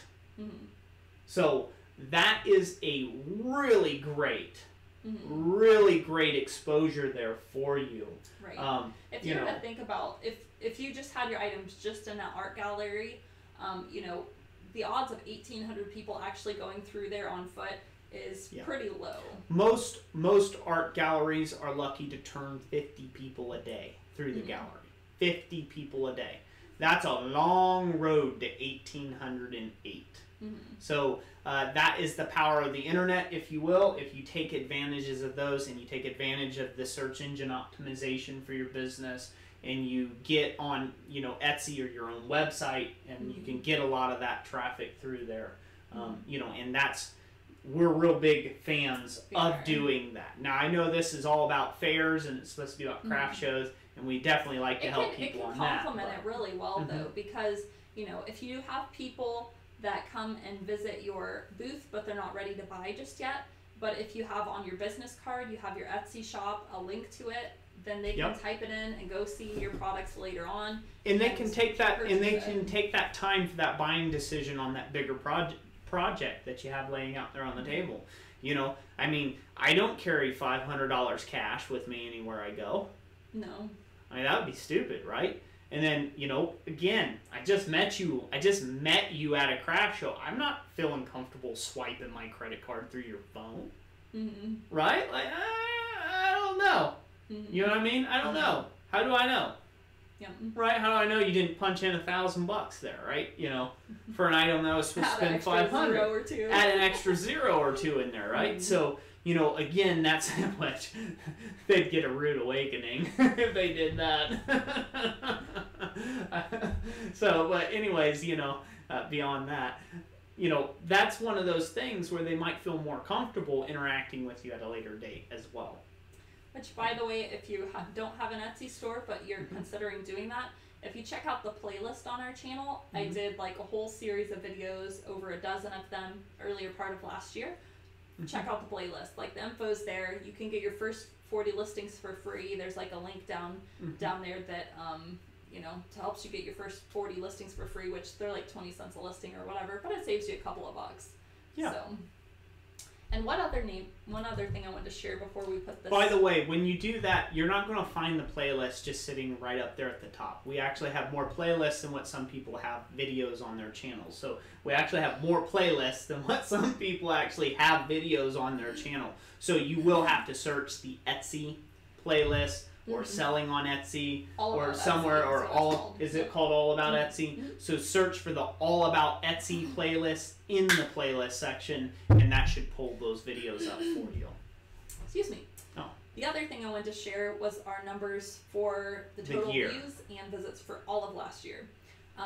So our total views was 77,141, and that was from. The number of visits was 35,092. So that's roughly, again, that was roughly double the views. So about every person that was coming and looking was looking at about 2 items was the average there. Yeah. And so this was for last year. Yes. Yeah. Last year.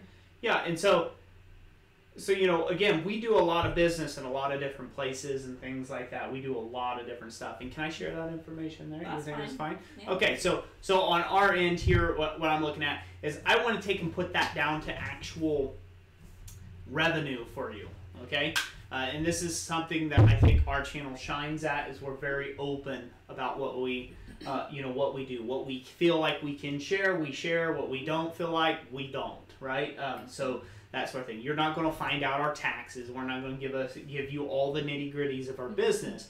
But we do want to take and show you guys that, it's just not full of beans. So out of all that, what transpired was 176 orders, okay, accordingly to this time frame that she put in, and a total of $32,115.20 in revenue sales. So, don't let that confuse. We have our own website. We also have an Amazon as well that we were selling through, and I've also sold stuff locally as well. So, there's a whole hodgepodge of things that come together to make our income or our livelihood. But again, out of 176 orders to make $32,115.20 in sales, doing that at craft shows is very difficult. It's very difficult. It can be done, but you have to take and work and be the best you can be at that craft show. And you can. But you do have to invest effort and time. Just like the effort and time we've put into our Etsy store, just like the effort and time we've put into our YouTube channel, just like the effort and time we've put into our Amazon account, which we've done less and less on that, but we're lazy. I mean, we should hustle more there. And we've put we've put more and more time on our own personal website, and developing that and the products offered there. So, you have to put the time in, and you put the time and you put your money where your mouth is on that, and there's always a return. You have to sow good seed to get a good harvest. If you don't sow no seed, you ain't getting no harvest, right? So hopefully that will inspire some of you all out there. So hopefully everybody enjoyed that little interlude into our personal business. Yeah. To take a surprise you all there. So, Actually, I had a person say this comment in one of the comment sections earlier in the week. They're like, "Oh, I just checked out your Etsy store. Humble is not what I would call you, right?" And things like that, and pretty much very, very sarcastic and rude. In the I basically blocked the person just because I don't have to hear your garbage. If you don't like me, I don't have to like you either. So that's the way that works on this channel. But there again, $32,000, when you start taking out stuff like healthcare out of that, and you start taking out what insurance comes out of that, and you take out rent, and you take out, shop supplies, and you take out fuels, and yeah, we're living real high on the hog, I got a Maserati parked in the driveway.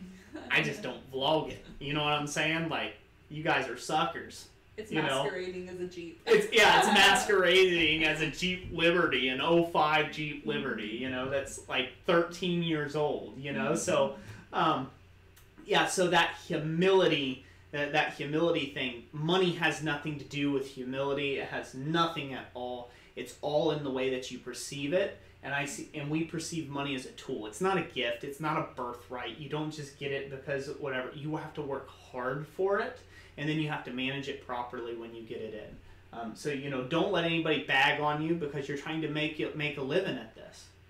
If you feel a call on your heart that this is what you want to do for a living, that you're entrepreneur, whatever. If you're a woodworker, a carver, a crafter, a coppersmith, a jeweler, a beadist, somebody that does beads, you crochet, right? And that's something you're just so passionately drawn to, and you want to make your living at that.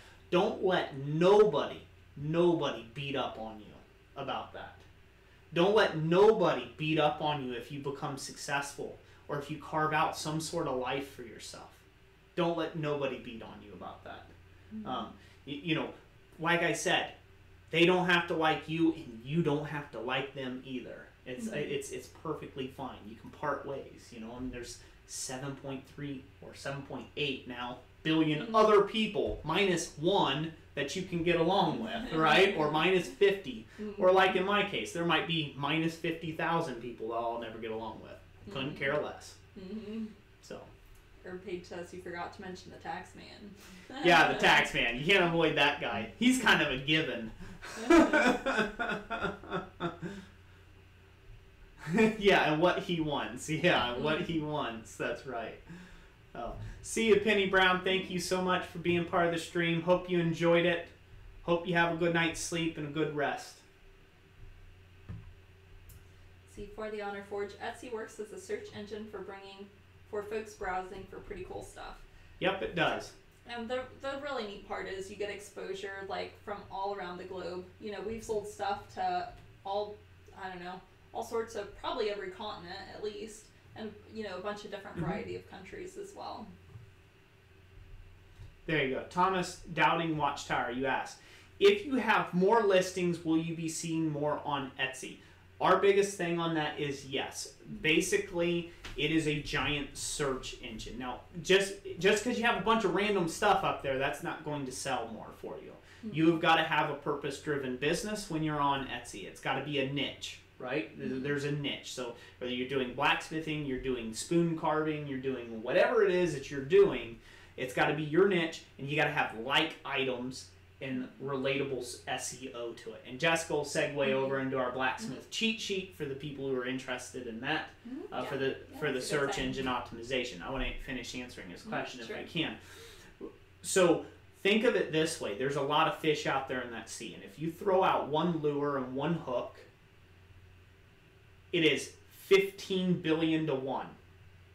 You throw out 3 hooks, it's 15 billion to 3, right? Mm. That's your odds of getting a bite, getting a sell, right? And in this case, it's more than, well, no, it's not. It's about that. You know what I mean? It's less than that. So, 7.8 billion, right? Mm-hmm. So there's 7.8 billion to 3. If you throw out 100, your odds are 100 to that 7.8 billion. Okay, so you have higher odds then of people seeing it. If everything is tagged properly, everything is connected to you. Think of it as a net. Instead of throwing out one hook, it's like throwing out a net. Mm-hmm. Yeah, and one suggestion I make on this, if you sell on Etsy, so they give you the chance to categorize stuff and to give your shop subcategories. So I recommend for any type of item that you sell to put 7 to 8 items in a category. So for example, if you do hand forged hammers, do 7 or 8 different styles and make a listing for each, or it could be 2 or 3 hammers and then make some variations on those. Make some variation But listings, when you go ahead and do that, you're going to fill that category up. And so if somebody comes into your shop and they're looking at your wrought iron hammer, then what Etsy's going to do is, since you've categorized your stuff in your shop, it's going to show on the right hand side down a little bit under your shop name. It's going to show the other items in that category. So that's where you can do a very you can target your viewer, that when they're looking at one type of item to be seeing, you're like advertising for yourself. You're putting the similar items up there where they'll get shown to that very specific viewer. Yep. Okay, cool. Yeah, and Graham Pepper, I saw your comment there. You'd be happy with $500, yeah, and, you start somewhere. $500, that'll be a great day when you get to that. And it'll be a better day when you get to 1,000 and maybe 15,000 and maybe 5,000, maybe 500,000 someday. And it's all about the work. There's a lot of work that goes into it, as you're well aware of. But, I do a good, clean, honest day's worth of work. Whether we're doing time on YouTube trying to help people grow their businesses, I feel like that's a good, honest, clean day's worth of work.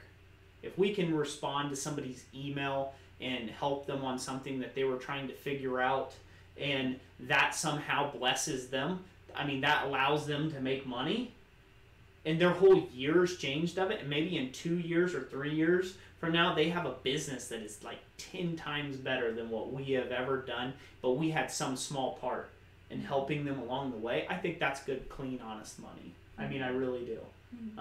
And sometimes there's no money to be had at it, we'd still be here. I mean, I really have a heart for helping people. That's what I like, because I get tired of the curmudgeon-y people. I get tired of the curmudgeon-y people who say, no, it'll never work. Nah, you can't do that. Nah, there ain't no money in it. Oh, the market's saturated. Oh, these are all the wise old sages that work a day job that they hate for the last 16 bloody years of their life, and they gave up half a spin on this rock. Like, they literally, out of my 3 spins, my view on life, they gave up half a spin. You know what I mean? Mm-mm. They gave up 1/6 of their life to nothing. And they're going to be the same people that belittle you, berate you, tell you that you won't make it, tell you that it's not that important, or that it's a dying thing, and no one needs that stuff anymore, and oh God, you're charging $20 for that? You're a horrible human being, right? Even though you sweated for 6 hours making it. Mm-hmm. Just stay in it and keep working at it. When times seem like they're getting tough, keep working hard at it. When everybody says you're going to fail, just keep smiling and keep working hard at it. Because out the other side, when you're driving your Ferrari down the road, then you'll be the evil, greedy money bags guy, right? Like, no one will see all that work and all that slaving away that you did to get to where you are now. They'll just see your money now and act like you got it from some, turn of events went great in your life. Some rich uncle just left it to you. I have no rich uncles. All my family members and extended family members are poor. Most of them are broke as a joke. So, it's like, I ain't going to get, like, an inheritance from somebody. Mm-hmm. Unless there's, like, a distant, faraway Scottish, heritage somewhere. I am part Irish, Scottish, and German, so maybe just a chance there's somebody in those countries that are, like, I'm related to through a rare bloodline somehow. But then and I'll get the whole rest of your family too. So. Yeah, and then I'll inherit a castle. But yeah, then again, I'm like the last guy on the totem pole then too. To try to inherit it. So again, work hard where you're at. Don't be ashamed of the hard work. Don't be ashamed of getting money to get to be paid for it. And this is something I'm ranting about because it's something I have not put in a video to rant about. Mm-hmm. Because business is not this greedy enterprise because you're trying to make a living for yourself. It's not that. It's not that at all. It's not you sitting there, I just soaked that guy for $1,000. Like, no, it's like you're going to be busy for the next month and a half for $1,000. Mm. Right? And you got to find a way that you can squeeze that job in and 15 others if you're lucky to make what would be considered middle class wage, right? And if you're real fortunate, you might make 6 figures someday at it. Mm-hmm. You're going to be an evil person when you make 6 figures. It doesn't matter that you work 90 hours a week, but 6 figures, you're an evil guy. You shouldn't have that. So that's one of those mentalities we have to get out of, and we can't let other people put us in that box as entrepreneurs. You can't do that. Mm-hmm. Graham, I am so glad you have taken our advice and you have worked hard and you've sold tulips and you've sold nail hooks and you've sold all these great things. You keep at that, buddy, and one day you're going to be instructing us on business. Mm-hmm. Guaranteed. And for the Honor Forge, you keep doing exactly what you're doing as well. Mm-hmm. You have a great site. Mm-hmm. Great site. Belly Strong says, LOL, I don't think most of us have that rich uncle, or maybe that rich uncle just doesn't like us. Being me, it's probably the guy giving us the thumbs down on all our streams. That rich uncle. It's that rich uncle. He's like, oh, that boy, I'll never leave him my inheritance. I'll give him a thumbs down.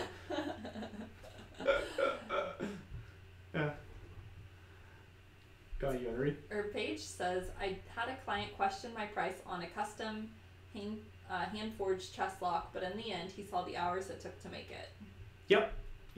And, it comes down to education. It comes down to the education of the customer. Mm-hmm. Day Springs Metalwork says, I thought he said 6 fingers. Guess that would make me evil getting paid in fingers. Get the cutters. get all his fingers and his buddies too. Oh, yeah. County Line Forge, my wife's rich uncle hates me. Haha. Yep. And for the Honor Forge, we did get your email. I just have not gotten to reply back with it, sir. But prayers are out in your direction, and I have prayed for you. So just want to let you know. Awesome, awesome. I am so glad to have every last one of you in the stream tonight, all 22 of you watching. Thank you all for being here. Thank you for listening to me rant, and Jessica look at me like, Roy, will you hush now? Oh no, you're good. You like it? Yeah. You like me ranting? Mm-hmm. Who likes me ranting? Who likes me ranting? Say yay rant. Roy rant. It's crickets. It's crickets. It's quiet. Nobody. Well, it takes a while for them to, type, especially when I took their fingers. It takes them a while. They basically have fingers. Yeah. So, yeah, I'm a very passionate person. I'm very driven. I'm very driven to help people. I'm very matter of fact. That sticks in some people's craw the wrong way, and that's okay, and that's just who I am. You're going to meet the same guy in person, but you'll also meet somebody who'll take the shirt off their own back to take and help you out, too, if I can. If there's something I can do, I'll try to help you. If there's something Jessica can do, she'll help you. We get so excited when we see you guys' questions about business when you email us and stuff. We're like, ooh, man, they could do this, and oh, man, they could do that, and oh, man, and we almost get more excited about your business than what we do our own. It's silly. It's silly, but we do. We do get excited about your business. We get excited when you're excited, right? Where, our heart breaks for you when your heart is broken. It does. And so, we do have, we're real people. It's not just some guy on your 60-inch plasma screen TV or your little 4-inch, phone screen, or 6-inch if you're lucky. Rich guy here. This guy, the non-humble guy. I can afford all 6 inches of screen space there on a 3-year-old phone now. You had an extra bag of fingers on you that day. Yeah, I had an extra bag of fingers on me that day. So, we definitely appreciate every last one of you that's been in the stream tonight. Everyone who supports us in super chats, everyone who's ever bought Power Hammer plans from us, the Blacksmith cheat sheet. We appreciate each and every last one of you who do that because you help out with stuff so it doesn't have to come out of my pocketbook so much for things like lighting, sets. We took out a lot of money out of our own pocket for this type stuff and camera gear and things, but we had to take a lot more if it wasn't for all of our generous supporters that have always supported us. And so, again, this isn't us trying to give us your fingers even more. This is literally me just saying thank you. Thank you, thank you. Thank you all for supporting causes that we've gotten behind before. Thank you for that.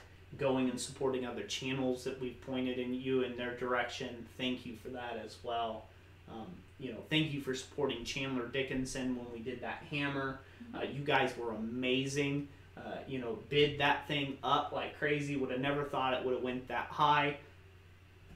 But you all were awesome. You all were awesome. You did your best, and that was amazing. So, that's what the blacksmithing community should be about, is helping each other. Definitely.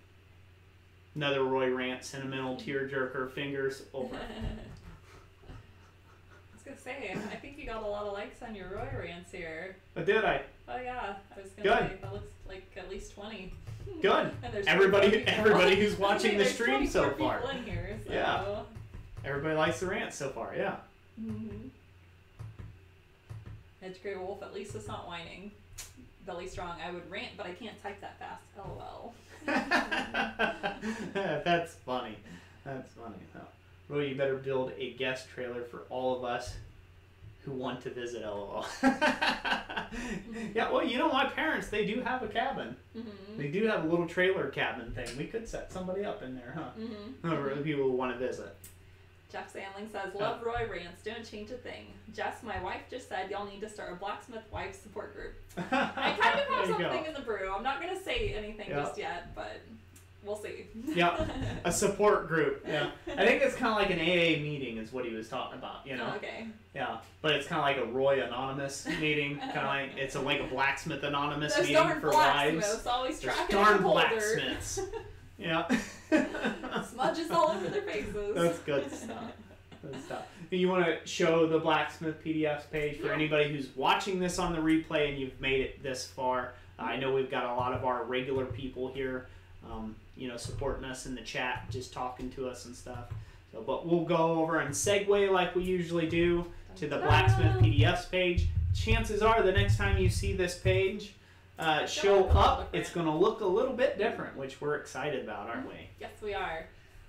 So this is currently our landing page for blacksmithpdfs.com, which is where you find all of our downloads from power hammers to tooling to we even have some free downloads down at the bottom for some of our basic builds that we did when we first started the channel. Yep. So make sure to check those out, even if you don't want to spend anything yet and you just kind of want to see what our downloads are like and what the process is like. You don't have to enter your credit card information or anything like that if you want to try out one of the free downloads. You're welcome to do that. I try to put all of our most recent stuff up at the top of the page, so that way if you're coming in for something new, you get it right off the bat. But if you haven't gone down to the bottom page, you know, make sure you check out the other stuff we have. There's a lot of stuff there. There's a lot of stuff there. A lot of PDFs there. Yes. So if you want to get everything all at once, the best way to do that is the All Plans bundle. We mail it to you on a CD-ROM. It's like $175 worth of value. Pretty much everything we've ever put out goes onto a disk. It's already organized on a file folder and, you know, file folders for you. And you can copy and paste it right on your computer or just leave it on the disk or however. But the Blacksmith's cheat sheet is on there too. And I want to say something about all my power hammer plans for all those that have purchased it and stuff. I do a real, I try to do a meticulous job of making sure that when I construct these different plans, I do it with simple tooling. You know, these aren't lathes, this isn't vertical mills, I'm not doing any sort of machining or real advanced fabrication. It's drilling holes, tapping bolt holes. You can get simple and cheap tap sets and, you know, a drill. You know, you can hand drill a lot of it if you needed to. A lot of it will incorporate welding, but it's not like so super critical type welding that, you know, you can't get it done with a cheaper welder or unit. There's no special thing like TIG or something like that that you have to do. So it's all very basic, kind of cut and dry, cut and weld or cut and bolt together type stuff. So that is what I've tried with all of my things. Basically, I don't have a mill and I don't have a lathe, and if I did, I'm not sure I would make plans around something that required you to have a machinist make a portion of it.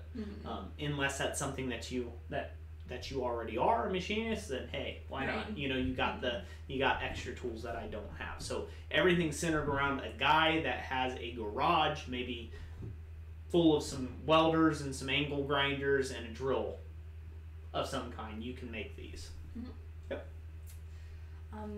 Yeah, so so if you're looking to sell at craft shows or online, the Blacksmith cheat sheet is a resource you can use. It's the second row down in the first column, and it looks like a little book cover. I designed the cover there for that. But what it is it's got 50 different items in it, and I did the research on it to see what's selling. And my research was all based off of Etsy, and then I also used Google and Etsy to get keywords for it. So if you're selling online, you can use these keywords and they'll help you get traffic. And you know, I have I've narrowed down the keywords to very specific for the type of items as much as possible, to pull in all the like little variations, because even one letter can make a difference when it comes to keyword research and having the right tags and stuff like that. And by the way, the difference between a keyword and a tag is actually where you just plop all the words down at the bottom. So technically it's tags is where when you do it on Etsy, it gives you the place at the bottom to put all the tags. But when you use those tags throughout your context and you're actually putting them in sentence form, it's called keywords. And again, search engines will pick up on that. But this Blacksmith's cheat sheet, like I said, it's got the 50 different items in it. It's got variations on those items. It's got the average pricing for like a basic version of it, and then it gives you an idea of the pricing for an advanced version of it as well. And Roy's been working on doing some videos on some of these items, so you can actually see tutorials of how they're made as well. Yep. So got a lot of stuff coming out. So yes, we do. Yep. All to try to help. Yes. So Yep. I know a lot of you that are in here have purchased that, and I've seen some really great feedback. A lot of you have, yeah. And we really appreciate that. Yeah, and we do appreciate it. Switch back over here. There we go. Check our CPU too. There.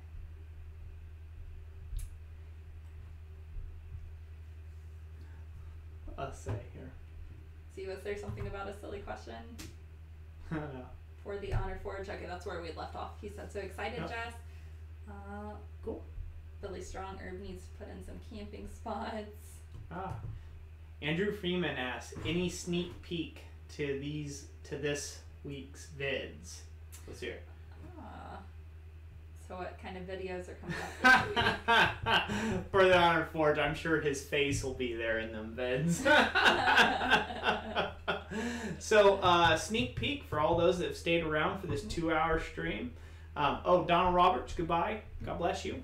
For everybody to stick around for for this week's stream, I'm going to be doing some vids on the wrought iron hammer, the cleanup work of it. I'll be doing a little bit of the file work in a video, and then I might just do it all in one video, that way it's all in one spot for you.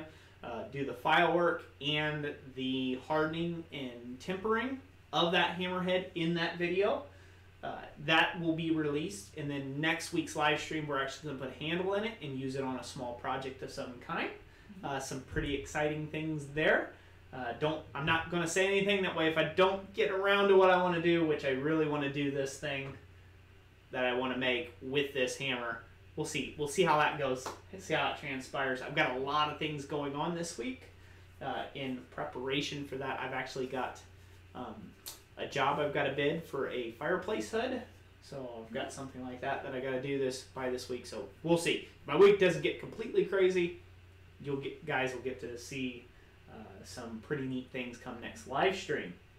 Otherwise, it'll be handling it and doing a slightly smaller, less complex project. Some of the other things that are coming out this week, or should be coming out, will be some more kind of project-related videos. Hopefully, you can look for them. There'll be something that you can make money with at craft shows and things of that nature, and they'll be in kind of support of the Blacksmith cheat sheet as well. So I'm hoping to get some of those videos out here very soon. So, yeah. Cool. So there's your little spoilers. Yeah. Just little spoilers. So, yep. See, Andrew Freeman says, I know the Blacksmith cheat sheet is really new, but I was wondering if or when the update will come for the latest items. I may try to update it once a year. So because the market, a lot of hand-forged items don't necessarily go in or out of style real quickly. A lot of times they're more seasoned. They're more like seasons. So a fire poker will be great in the winter months, but it can also be good in the summer months for camping, depending on how you make it. If it's like meant to be a fireplace tool set and you market it as a fireplace tool set, it's going to be much better in the winter months. As where if you say, hey, this is a campfire set, it's going to be marketable more in the summer months. Basically, it's the same tools, but it's marketed just a little bit differently, so it's good to just have that kind of spread out. But basically, that's still the same cheat sheet. That's still the same. That's still the same list of fireplace fire tools, right? Right. Yeah. I don't foresee there being drastic changes, and that's why I said maybe once a year. I don't see there being drastic changes in prices of items, and even the types of items that are real popular from year to year. There may be a few that'll stand apart in a singular year, but in general, they're going to be similar. So, Nicolette Sandling said, so I'm on here. I need the support for this. I have my own loves to do, but my kids are first. So is Jeff. So I need Jessica's help in supporting my husband. Yeah, when you have a family, like it's definitely you do put that focus on your spouse and your kids, and a lot of times if you try to have any time for yourself or any hobbies for yourself, it comes last. Roy will tell you about my hobby hopping. You know, I hardly stick with a hobby for a year, if I'm lucky. And it's expensive. That's where I spend all my fingers. Well, I was gonna say I did. Oh, my ear just. Yeah, my one hobby for quite a while was metal embossing, and I still have the supplies for it. I just don't do it very frequently. And when I do it, I did sell. I actually sold stuff for quite a while, about a year actually, and then we decided together that I was gonna do more of the back end support things. And start growing our own website, which I'm very glad we did. Yeah, and it's worked out well. Yeah. And Jeff, I'm going to get on to you, pal. Gotta give your wife a break from time to time. Take the kids, take the Rugrats, run with them somewhere. Say, no, hun, you do whatever it is that you want to do. And just take them a couple days. It's okay to step back out of the forge for a while if you need to take and do that. Yep. Yeah, for the Honor Forge. Yeah. Yeah, it's kind of, there's quite a few of the young families, I guess you would kind of call us, that, you know, we're kind of newer to all the entrepreneur type stuff. So, yeah, definitely. Well, thanks for dropping in the chat, Nicolette. Yeah. And Thomas Downing Watchtower, yep, I'm glad you can't wait for the next live stream. We can't wait to have you there. Thank you for being a part of the channel as well. So. And I don't know if we've missed anybody's comments, but we are now 2 hours and 5 minutes in. So do you want to scroll up, make sure we haven't missed anybody else there? Okay.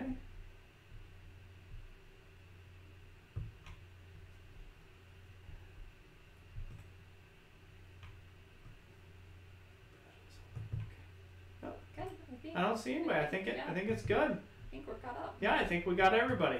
Yeah. So, okay. Cool. So, hey, thank you all so much for being a part of the stream tonight.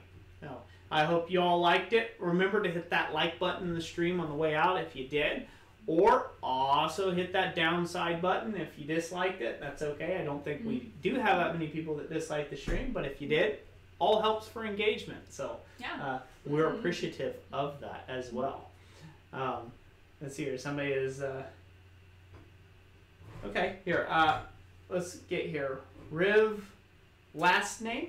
That is a great question to ask in our Friday night forging live stream. If you can be there at 7 p.m. Eastern Standard Time. I'll try to answer it real quick here. To take and dampen the ring of, say, your anvil or a piece of steel that you're using for an anvil or anything else, basically all you can do is either strap it or bolt it down very tightly to whatever it's being worked upon, or you can put something softer than it to dampen the ring. But if something softer than it is underneath it, a lot of times that will also kill the hammer rebound or your blow. It'll act like a dead blow when you hit it. So therefore you won't get the return when you bring up your hand. So bolting it down tightly is most likely your best option. If not, if you can't do that, put a little piece of leather, a little thin piece of suede leather underneath it, and that'll kill a lot of the ring for you. Ellie Strong says, Jess, my wife has about $6,000 worth of scrapbooking. Let's see. Scrapbooking stuff she no longer uses. Maybe you could start that. Yeah, I went through the scrapbooking phase. I actually, those portfolio books I showed you guys last week, I actually do those now for our photographs because it's just so handy to be able to use the drag and drop and the templates and stuff. I had some scrapbooking stuff too, and I actually sold it off. Like stamps and like little die punches and stuff, you can actually get a decent bet for them on eBay. So if she's wanting to transfer her money of scrapbooking into a different hobby, you know, she can always sell it on eBay and get some money back out of it that way. Yeah. Riv, last name, you're very welcome. Thank you for being part of the stream, even though you came in right at the end. We do these every Monday evening at 7 p.m. Eastern Standard Time to 9 p.m. roughly. And then on our Friday night live streams, we do the same thing, and that's a forging live stream. And I'm more than happy to answer as billion questions if I can there. And then Jeff Sandling, yes, we did get the question about the lessons at your shop. We answered that earlier in the stream. That is something that I hope to be getting set up with my landlord to allow me to have at least one person out for like a one-on-one private lessons, and setting that up as something that we put on the site. So, you know, one person at a time can essentially come take a lesson with me, a private lesson. Like a private class type deal. If it's something where you just want to come and visit kind of thing, Quad State's the best time for that. Or if you want to try to visit with me one-on-one at another time, it usually has to be booked out a good 90 days in advance, and as long as I don't have anything going on in that month. So, you know, just get with me, email me at christcenter4gmail.com, and, you know, we'll work something out when we can. Billy Strong, LOL. If she sells it, she could get an awesome anvil and forge. Yeah, we'll all hold our breath on that, huh? She'll probably take a vacation and leave you at home. Let's see, Cory, when will Jessica do another forging video? Oh, you guys are asking about those again. That is a good question. That is a good question. I wrote a whole list of projects that I wanted to do. And it's just it's very difficult for me to get out there when Roy's, during his normal work hours, he's like trying to film and stuff. Yeah. And so I'm much slower working on projects. So it is kind of tricky for us to do it. But trying to film and usually keeping up on customers' orders and stuff. Right now we're in our busy season. So that's kind of tough for us to do right now. Plus it's really sweaty in my shop. It's really hot. So it might be more towards the fall when you see her do a little more smithing. Yep. Do I like forging knives? Never tried. And I ain't teaching either. You'd be like, how about? Cool. Oh. Well, Riv, thank you. I'm glad you like a lot of our videos. There was a bunch on there to like, so I appreciate you binge watching them. That does help us. Thank you. So, okay, well, we're going to end. We've got some babies we got to go put in bed. And we thank you all so much for being a part of this live stream. We look forward to seeing you all on Friday night. It ought to be a good one. I'm looking forward to it. Yep. Aren't you? Yes, I am. Yeah, I'm looking forward to it. We're going to get this little wrought iron hammer, sweet little wrought iron hammer, finished up. And we're going to see where it takes us. There ought to be a lot of really neat things that we'll be doing in these live streams in the upcoming months. Yep. So, all right, everybody. God bless you all. Thank you for being here. If you're a blacksmith, go out and go start smacking some hot steel whenever you get a chance. Hopefully you guys enjoy that this week. Hopefully you have a blessed week. And I guess we'll see you next time. Yeah. Won't we? So, Yes, we will. Good night, everyone. Thank you for being here.